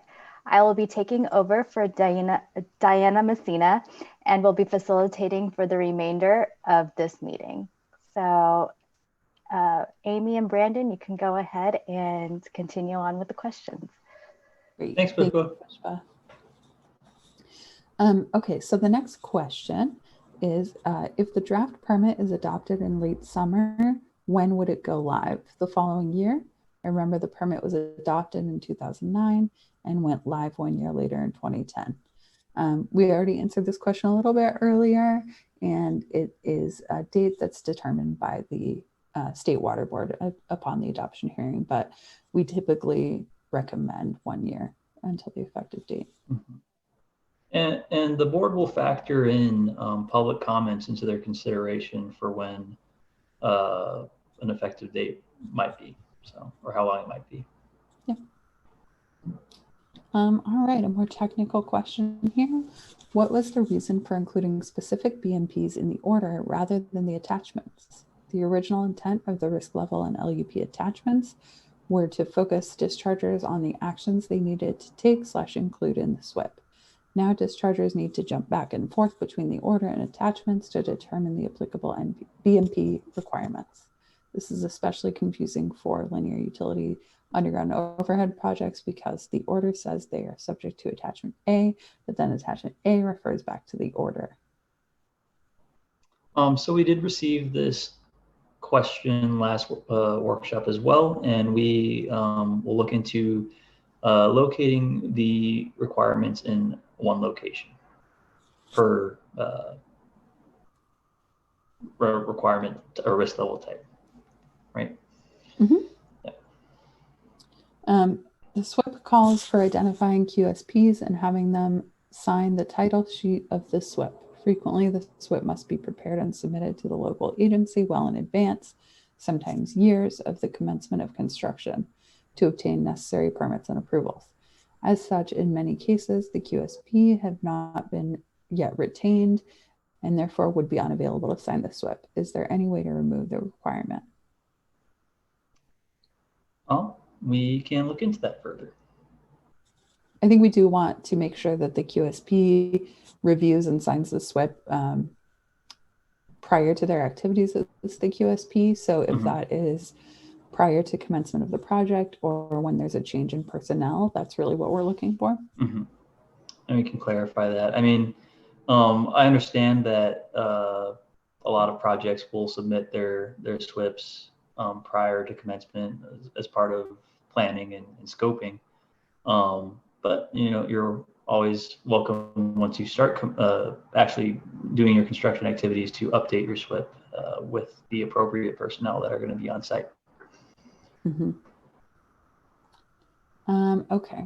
With the removal of the compliance storm event, 5-year 24-hour, and the inclusion of TMDL numeric action levels and numeric effluent limitations, as well as the effluent limitations for pH and turbidity, and I think either you mean action levels or the effluent limitations for treatment systems, is the QSD expected to design BMPs that will meet numeric limits for any storm event, i.e. 5-year, 25-year, 100-year?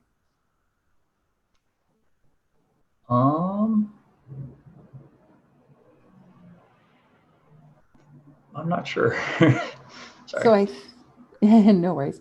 I think it's meant to be any storm event, and then there's a caveat maybe in the findings of an unreasonably large storm event, and that's not the correct language, but there's something in there that determines a compliance storm event more or less, but we will definitely take a look at that and make sure it's clear.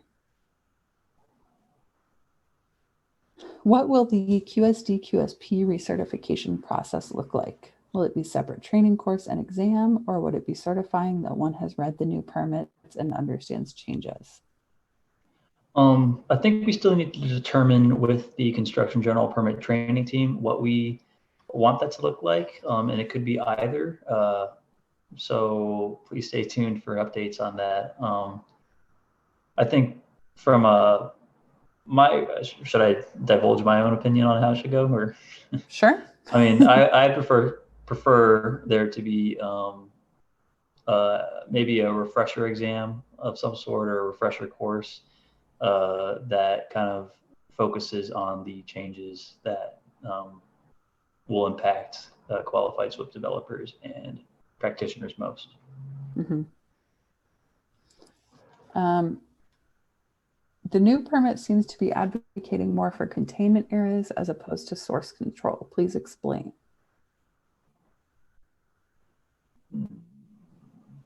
I think it's the opposite. Really. Go ahead. I was gonna agree. I was gonna say I kind of disagree with that. I think we really would like to focus on pollutant source assessments and controlling pollutant sources prior to the need for anything structural like containment. But if there's language that maybe contradicts that intent, we can look into it if you provide us where in the permit that is. Yes, thank you. And yeah, the inclusion of Russell 2 and things like that, the point was to do more source control. And certainly from my perspective, and I know Brandon's, source control is a lot better than treatment in the end. So that's what we would like to do.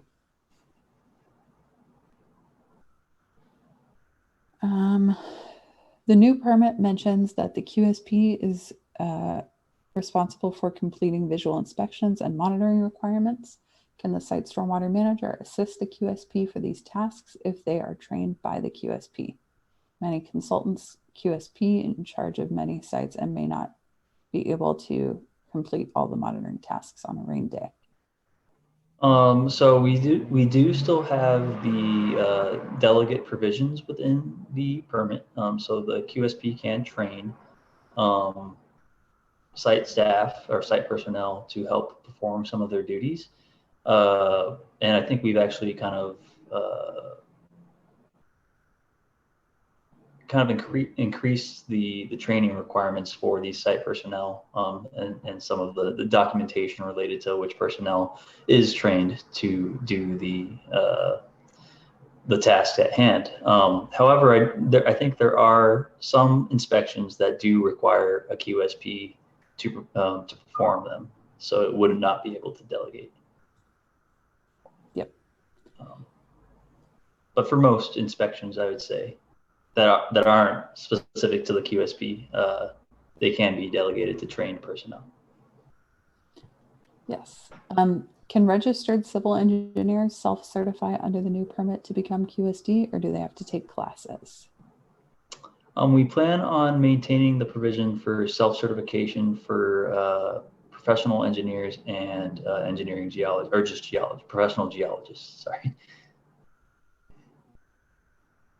And then they'll have to review material before Yes. They self-certify. Mm-hmm. And the construction general permit training team will try and prepare that material for their review.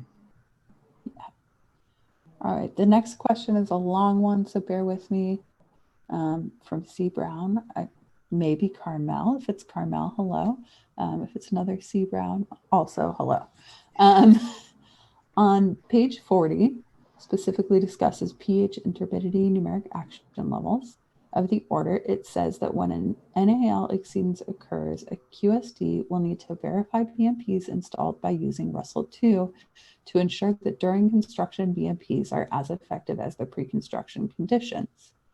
To meet the pre-construction condition of dense vegetation, typically a cover practice would need to be implemented and utilized in Russell 2 calculations. Can we revisit this topic and simply ask dischargers to implement erosion controls on exposed soil areas when a NAL exceedance occurs? Isn't that the goal, to prevent the generation of turbid water through the implementation of erosion controls when and where needed? I use Russell 2 frequently and don't see the during construction benefit. We already know there is a problem if there is an NAL exceedance. It might not be easier for dischargers to understand and protect water quality if erosion controls implementation is tied with NAL exceedances. Yes, I agree with you. So the goal is not to tie erosion control implementation to NAL exceedances, but to assure that that is the first thing that they're doing is stopping soil loss and controlling erosion. So yes, we can certainly revisit the topic and see if there's a more implementable and easier way to reach that goal. Currently, the way that it's being done, where the permit says you must implement erosion sediment controls, has not been enough, unfortunately. And so we are trying to control that source as much as possible. Brandon, do you want to add to that? It was a long No, but I do remember this question being brought up during last workshop, and I think it would be good for us to consider that language further. Okay. Hi, Wayne. This question's from Wayne Rosenbaum. Will the state board and or regional boards use any discretion before referring a California Board of Professional Engineer, Land Surveyor, and Geologist licensee complaint to the Board for Professional Engineers, Land Surveyors, and Geologists? So will the state or regional board use any discretion before referring a licensee complaint to the board? I believe yes. We haven't fully worked out the process for rescinding any certifications that we require as part of this permit. But I think we do plan to, kind of consider what kind of infractions that this individual might have been liable for, and maybe at first issue a warning, followed with some additional training to help correct and prevent that infraction from occurring in the future. And if we see repeated offenses, I would say that's probably when we'll take that action. Yeah, and I just want to clarify that state and water board do not have the authority to rescind anyone's professional licensing. And so in regards to when QSDs self-certify using their professional license, that's when we would forward that complaint onto the licensing board. If, like Brandon said, it goes through kind of a series of escalated actions. Right. We only have the authority to rescind qualified SWIP developer and practitioner certifications. Yeah, that are issued by us. Yeah. Can construction dewatering water put to beneficial reuse for irrigation in areas off-site, but without discharge to receiving water, be considered in the relook at the dewatering requirements? Absolutely, Julia. We have language in the permit right now that encourages the capture and reuse of stormwater for all purposes, and we can take a look at that. I'm sure that there would be certain requirements that the water would need to be made to, what am I trying to say here? The water would need to be of a certain quality before it could be discharged for irrigation on land. So we'll have to look at the specifics of that. It's getting late in the day. I apologize. I understand the concern about the regional water board's workload relative to approving notice of termination.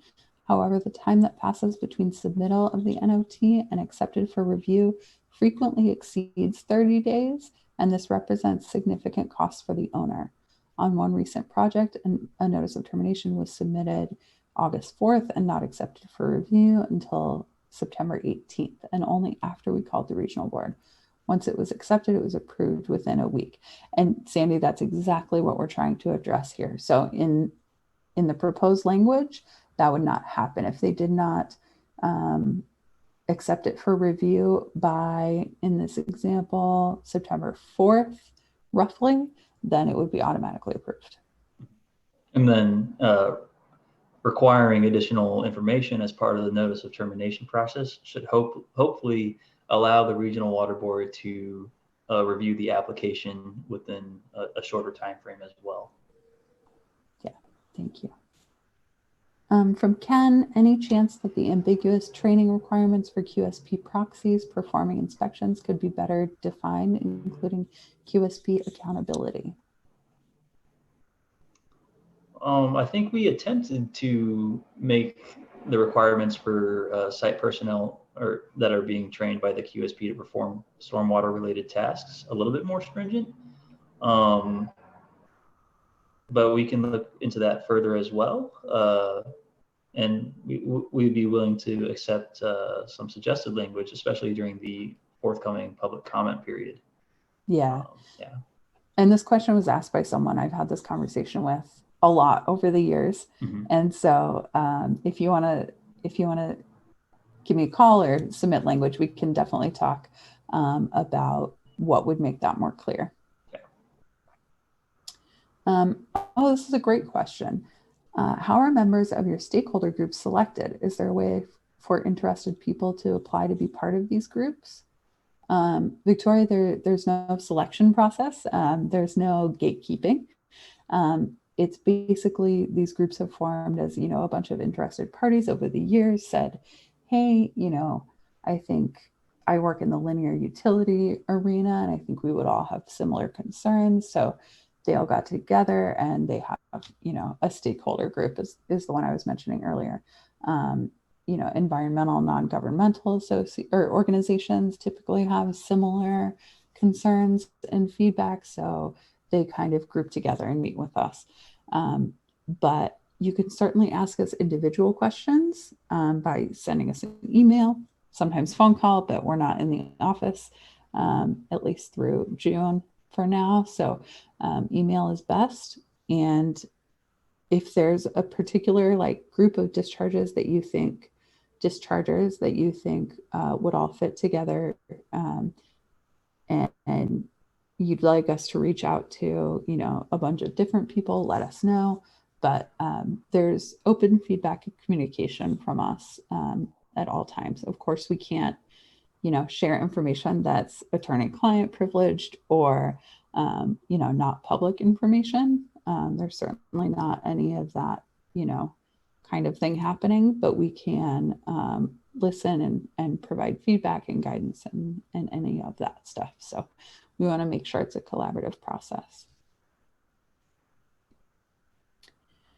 Can we add language to the new permit that gives specific training requirements for non-QSPs doing inspections? So same question that Ken had. The draft permit states that delegates shall be appropriately trained. The quality of training under this language will vary greatly. You're absolutely right, Jeff. It will vary a lot. We will take a look at that specific training and also probably solicit some input from the training team on that.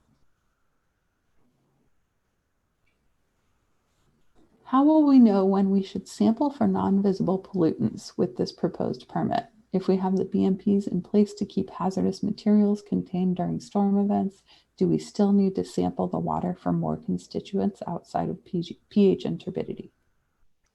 So I think we touched upon this a little bit earlier in the presentation. Non-visible stormwater pollutant monitoring is triggered when a BMP is breached, fails, or if there's a spill, similar events like that.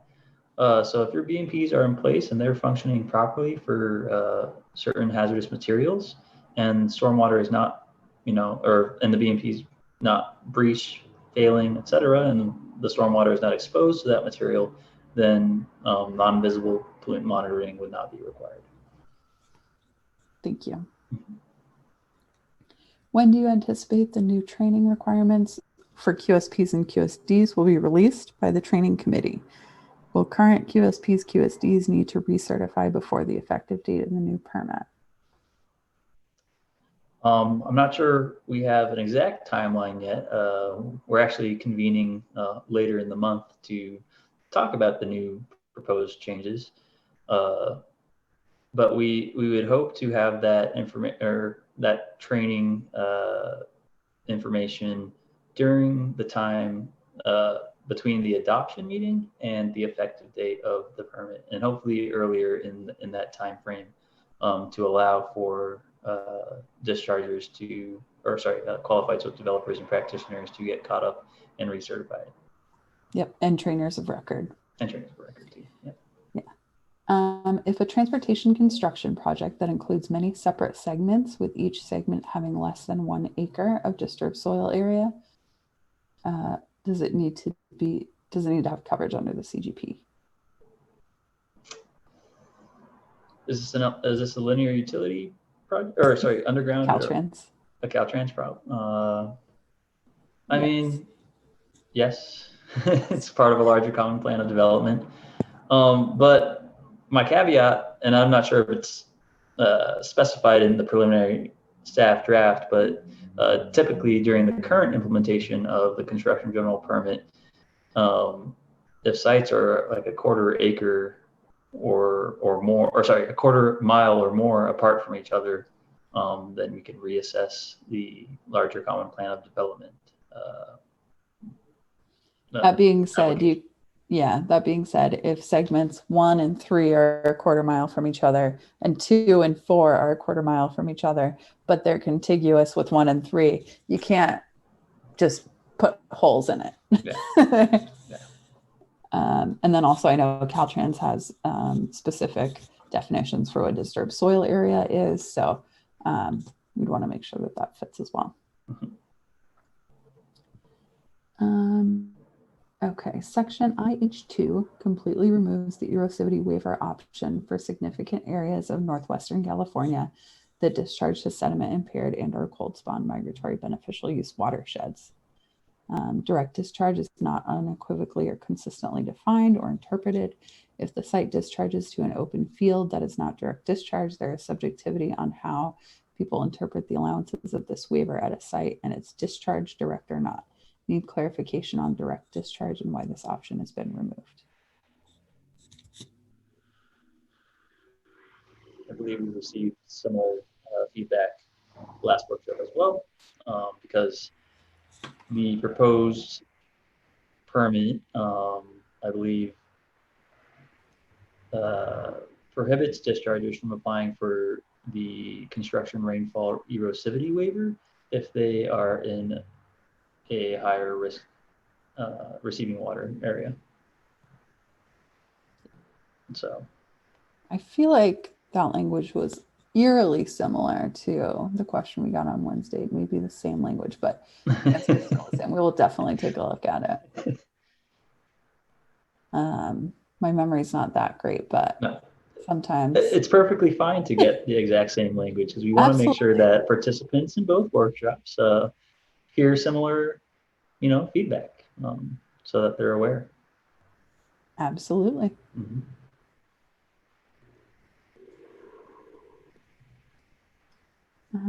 Are you adding the economically achievable at the end of BAT-BCT? So BAT-BCT refers to best available technology, best control technology. Those are specifically defined, and it includes the language economically achievable as far as I know, but those are specifically defined in the regulations.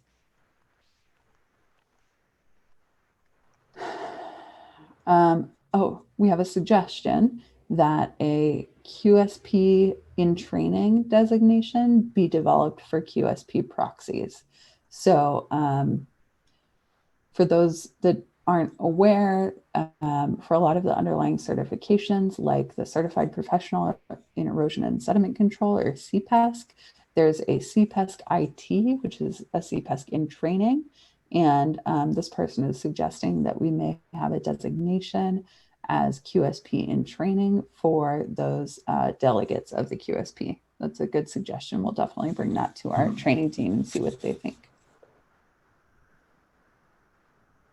My concern there is that, some of the site staff might not want to be or pursue, qualified stormwater practitioner status, but who doesn't want career development? Some people. Can you please clarify the CGP implementation requirements, i.e. weekly inspections, sampling, etc., from when the NOT is submitted until it is approved / 30-day period has passed with no response from State Water Board or Regional Water Board? If I understand that correctly, while the notice of if the termination or notice of termination has not been approved by the regional water board, then the discharger and all the people responsible for inspections would still have to comply with the requirements of the permit. So, say a notice of termination happened in December, or and it wasn't approved until January. And there was a rain event during that time, the discharger, or just the discharger and QSPs and QSDs would have to comply with the requirements of the permit until then. Thank you, Brandon. Mm-hmm. And then some clarification on a question earlier and a comment as well, which we really appreciate. In regards to Russell 2 use triggered by NAL exceedances, you mentioned that the permit requires erosion controls, but that is not happening to the extent we needed. That seems like a lack of enforcement. Instead of Russell 2 trigger, can I suggest that erosion controls be required on exposed soils, and also that photographs be required and submitted on smarts showing the area has been stabilized after an NAL exceedance? Photographs can be very effective in getting things done. Thank you again.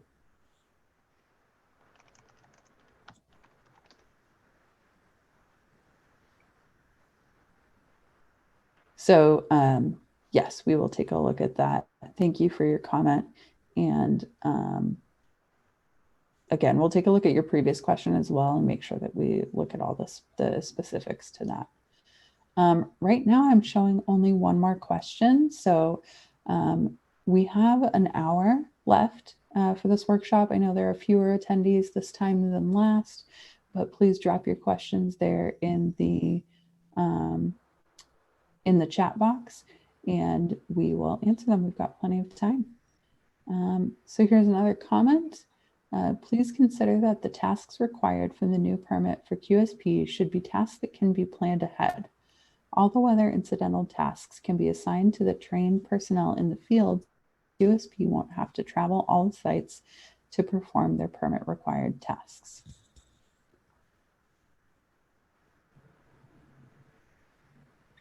And then someone says, I was not on the call last Wednesday. Why was the erosivity waiver removed? Do you want to clarify that, Brandon? Oh, so it wasn't completely removed. It's still applicable for many sites, but I believe we are removing it for dischargers in high-risk receiving waters as just an additional protection for instance, wildlife in those areas. Is that right? Yeah, and it has not been wholly removed from the permit. I just wanted to clarify that. It's just from those areas where there's high receiving water risk. Has there been consideration to incorporate linear transportation projects into the LUP project category?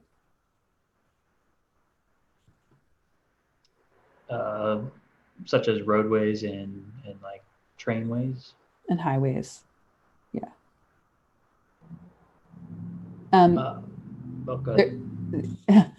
There has not. We feel that these activities are more closely related to traditional projects than the types of projects that you would see in linear utilities, such as installing power lines, digging trenches for pipelines, etc. Highway projects are typically, a wider span of disturbed area and just don't quite fit in.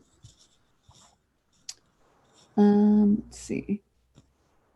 Missed your answer to this question. Will the permit go live 1 year after adoption like it did in 2009? We are going to recommend to the board, or we generally recommend to the board a period of 1 year between the adoption and the effective date. But the board may consider feedback from the public and stakeholders regarding when it would even be possible to implement some of the requirements of this permit. It's been 10 plus years since this permit was adopted, and so we do anticipate our our stakeholders potentially having some significant changes in their stormwater compliance and implementation. So they may be receptive to increasing that timeline. Thank you. Mm-hmm. And then would you be publishing this Q&A and corresponding answers? We'll be posting this video and the presentation materials. We weren't planning on providing like a table of the question and answers. Yeah, because this is an informal workshop, we're not doing a response to comments, and we're not taking any written comments, in an official capacity, but we will be publishing the video with closed captioning, and we can certainly respond to any other questions if you want to reach out to us directly. Would a project be exempt from during storm inspections if there's no discharge, even if more than a half inch precipitation has occurred? Yes, we have removed the half-inch precipitation or qualifying storm event definition. So essentially, the during storm requirements go into effect for sampling when there is discharge. Mm-hmm. Yeah. Matt asked a similar question about the Q&A. Again, this is being recorded. It'll be published with closed captions and all of our answers from both workshops. Matt also said he submitted questions in the State Water Board invite. So Brandon, those probably went directly to you or to the Stormwater inbox. Matt, we will look for that. If not, you can submit those directly to Brandon or myself. If we don't have any more questions, we can revisit one of the early ones that I tried to sort of look into further, but I might need help interpreting the question again. Yeah, no problem. We have a couple more questions, but okay. Go ahead with that one, Brandon, because we've got plenty of time, and that'll give people time to ask more questions. So the question was regarding linear utility and overhead projects. It says, currently LUPs can be divided into segments based on the risk determination, with different segments having different risk levels. Attachment A, Section 5, appears to redefine segments using the definition/guidance previous be used to define separate projects.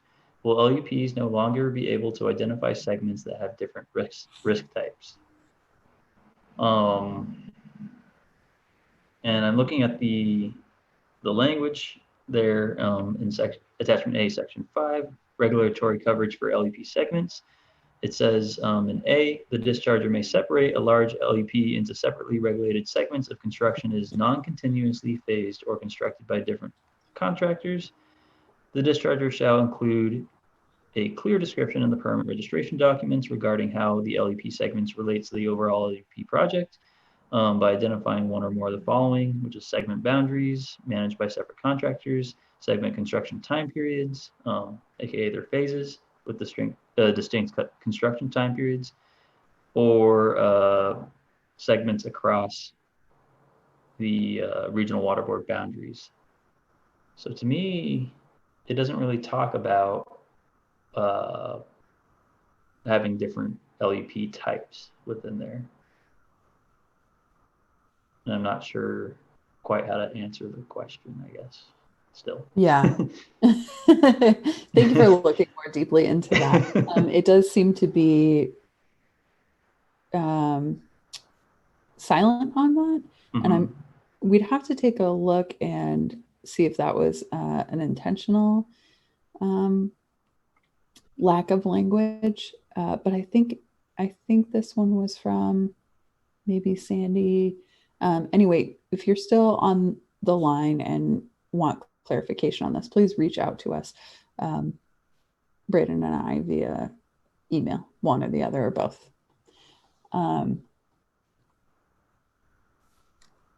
So there was some clarification on the railroad project. So the transportation linear project was about a railroad project, and they said a 135-mile long railroad project is more aligned with a linear utility project than traditional projects. That may be true. We'd have to take a look at whether that has been determined at the federal level, whether that's traditional or linear utility. I think I remember having these conversations many, many years ago with the High-Speed Rail Authority, and I cannot remember what the determination was back then. But Paul, if you want to reach out directly, let's chat. We do have some folks that we speak to regularly from High-Speed Rail. I don't know if that's where you're from or another railroad agency, but let's check. All right, some clarification needed on non-visibles.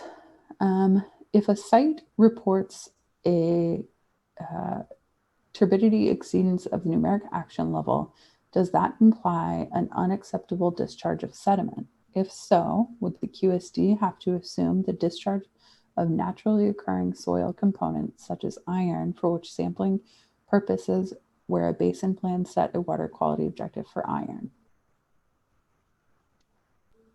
Do you want me to read that again? I kind of garbled it. I kind of think I understand. So basically, if say they have a BMP breach and they are discharging some sediment, and their water quality control plan also identifies standards for iron, which could be naturally occurring within that sediment, will they have to sample non-visible pollutants, or do the non-visible pollutants sampling for iron?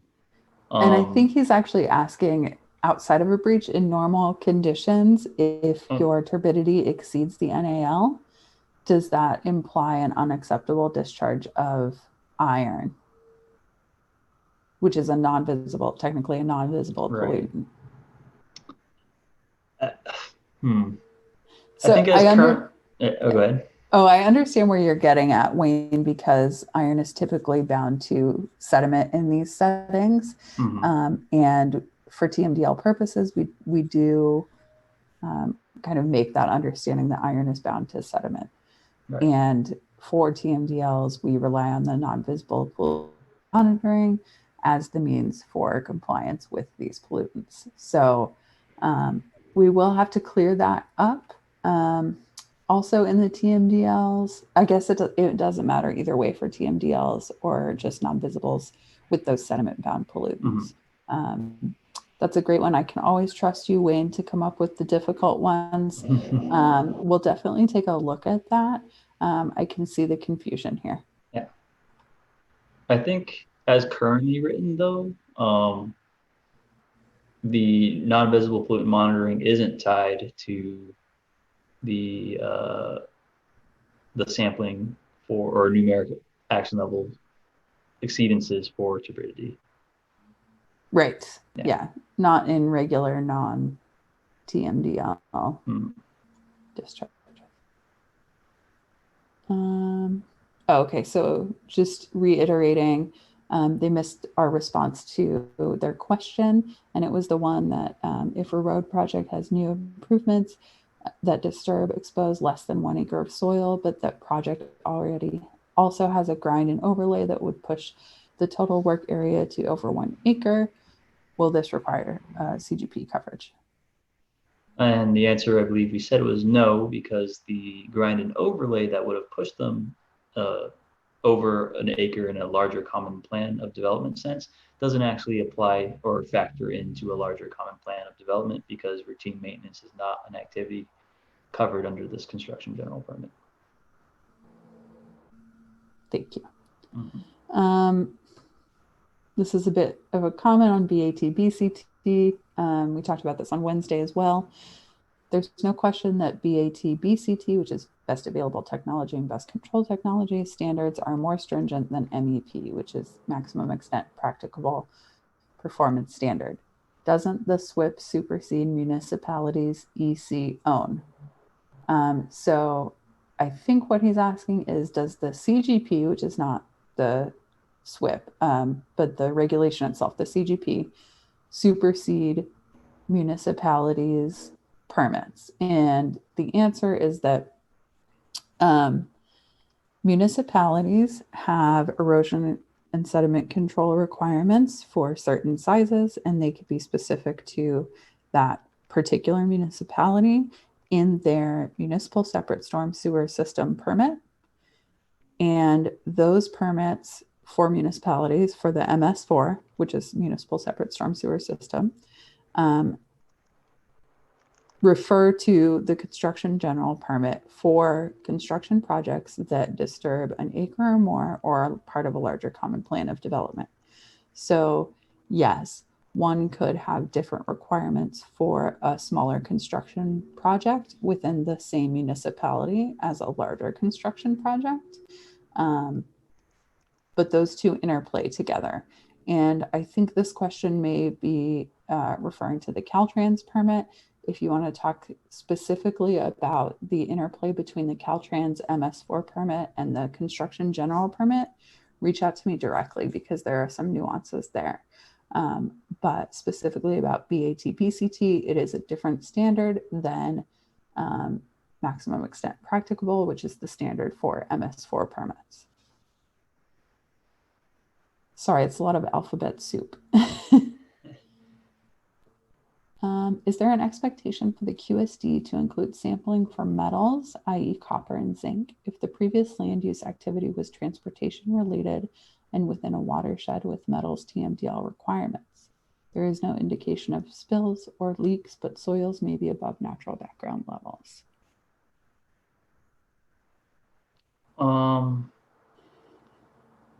So in a lot of cases, the TMDLs assigned mass-based waste allocations for areas that are, well, for a lot of industrial areas where the pollutant would be tied and related to sediment.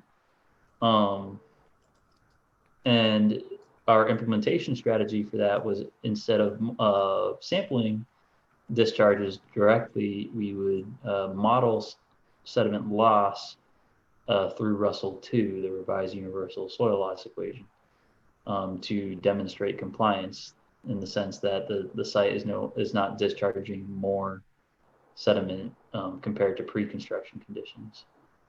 So I don't think they would necessarily have to monitor for instance, copper and zinc in this instance, unless perhaps a regional water quality control board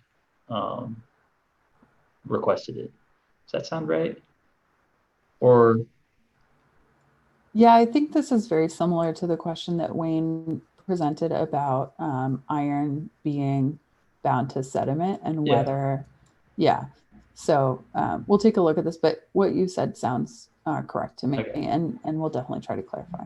Right.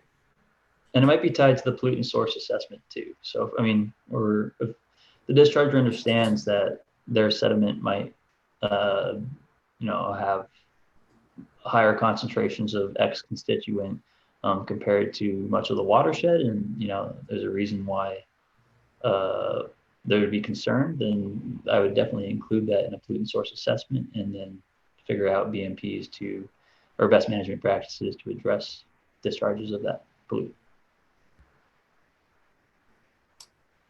All right, so this one is a bit of a history lesson and a question, which is fantastic. The current non-visible sampling language has been in the CGP for 20 years following the settlement with the San Francisco Baykeepers. The current language satisfies that imperfect settlement. If the board sees a value in an expansion of non-visible sampling, it would be good to have it be separated from the settlement language. Additionally, recent guidance, i.e. in the latest CGP review, is correlating the existing non-visible sampling triggers to include such parameters as oil and grease, visible and stormwater. Again, hopefully the non-visible sampling language will not turn into a new confusing animal. So are they asking us to maintain the language, or to consider consider TMDL specific monitoring requirements? I think both. Okay. So Yeah, we'll just take a look at this language, Okay. and that historical context is helpful. We can certainly look at that settlement from 20 years ago and see, what parts are relevant and what aren't.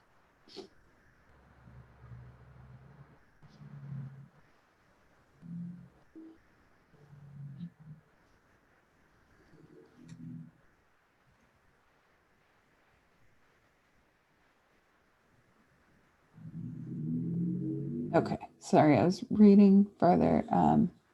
This is a long comment, so bear with me. She says, this is a comment.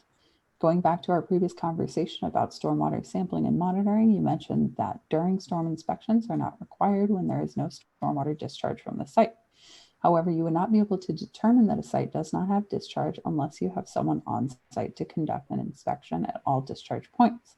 As such, it seems that including the discharge sampling and monitoring requirements for any amount of precipitation would require on-site inspections every predicted day of precipitation, regardless of the presence of discharge. It seems that the during storm inspections and stormwater sampling tied to a minimum precipitation amount are more practical for accomplishing the goal of protecting water quality while keeping in mind project costs and the practicality of scheduling inspections. I suggest that the qualifying rain event be included in the new permit instead of the proposed precipitation event requirement. Okay. And then following on to that, I also suggest that developers of master planned residential communities, commercial property developers, and stormwater compliance consulting groups be included in your stakeholder groups, if not already. I would be happy to provide some key contacts for each of these groups. Yes, that's great. And we actually do have some stakeholder groups that include those folks, but any other suggestions would be great.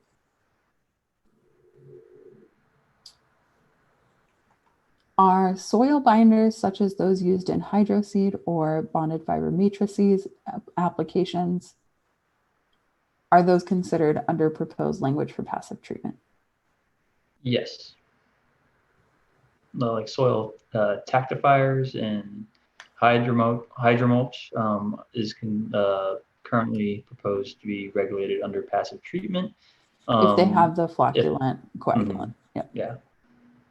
And so we would be technically prohibiting the use of any tactifiers that use cationic polyacrylamides. And then we'd therefore be requiring the use of, or we are having implementation requirements for the use of anionic and non-ionic forms of polyacrylamide or other pollutants that have been shown to not be toxic to aquatic life. Thank you. Mm-hmm. And then this is the last question comment that we have so far. So if you've been holding your tongue, don't get your question there in the chat box. So the last one is the same linear utility project discussion can be made, and this is in reference to the question about long railroads, can be made for long walls, which have the attributes of a LEP, specifically estimating acreage given the active working area adjacent to the new wall structure.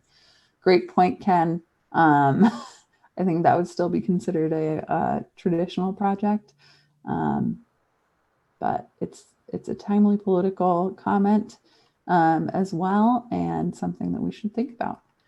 And then what about plant-based tackifiers? So this was another question on the passive treatment. So if they're plant-based, it really depends what's in the tackifier and if it is considered a polyacrylamide or other treatment chemical. I mean, yeah. It depends on how it's defined in the permit. Yeah. A lot of these things are proprietary, and we know that we can't always know exactly everything that's in it, but we do rely on the manufacturer's specifications and safety data sheets. Right. Will you be hosting any additional workshops when the next draft is released? Yes, and I mean, if this is one of the last questions, we might want to segue into the next section. Let me, sorry, I have a lot of windows open and I have to find the PowerPoint presentation. All right. And was I supposed to go over this, or was Pushpa supposed to go over this? You can push this popping on. Yeah, thank you. I can go over it. Please do.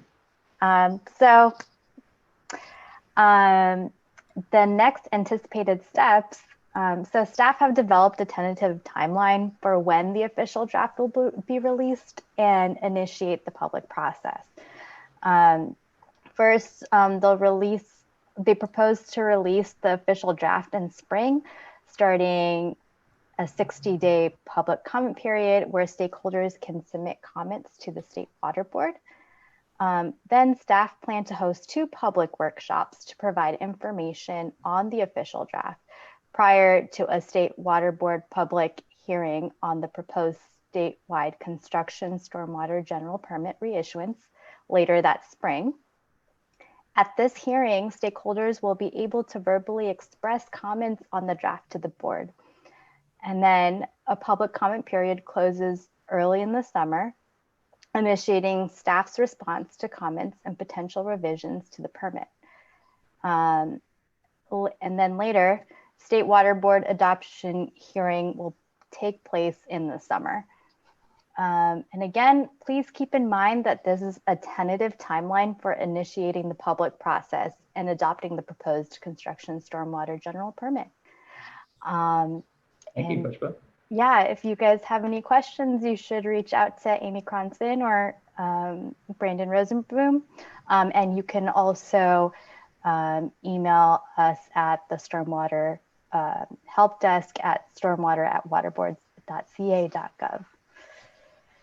Thank you. Thank you, Pushpa. And we actually had one last question come in. Just want to make sure I understand the use of erosion controls / passive treatment. Could you discuss that once more?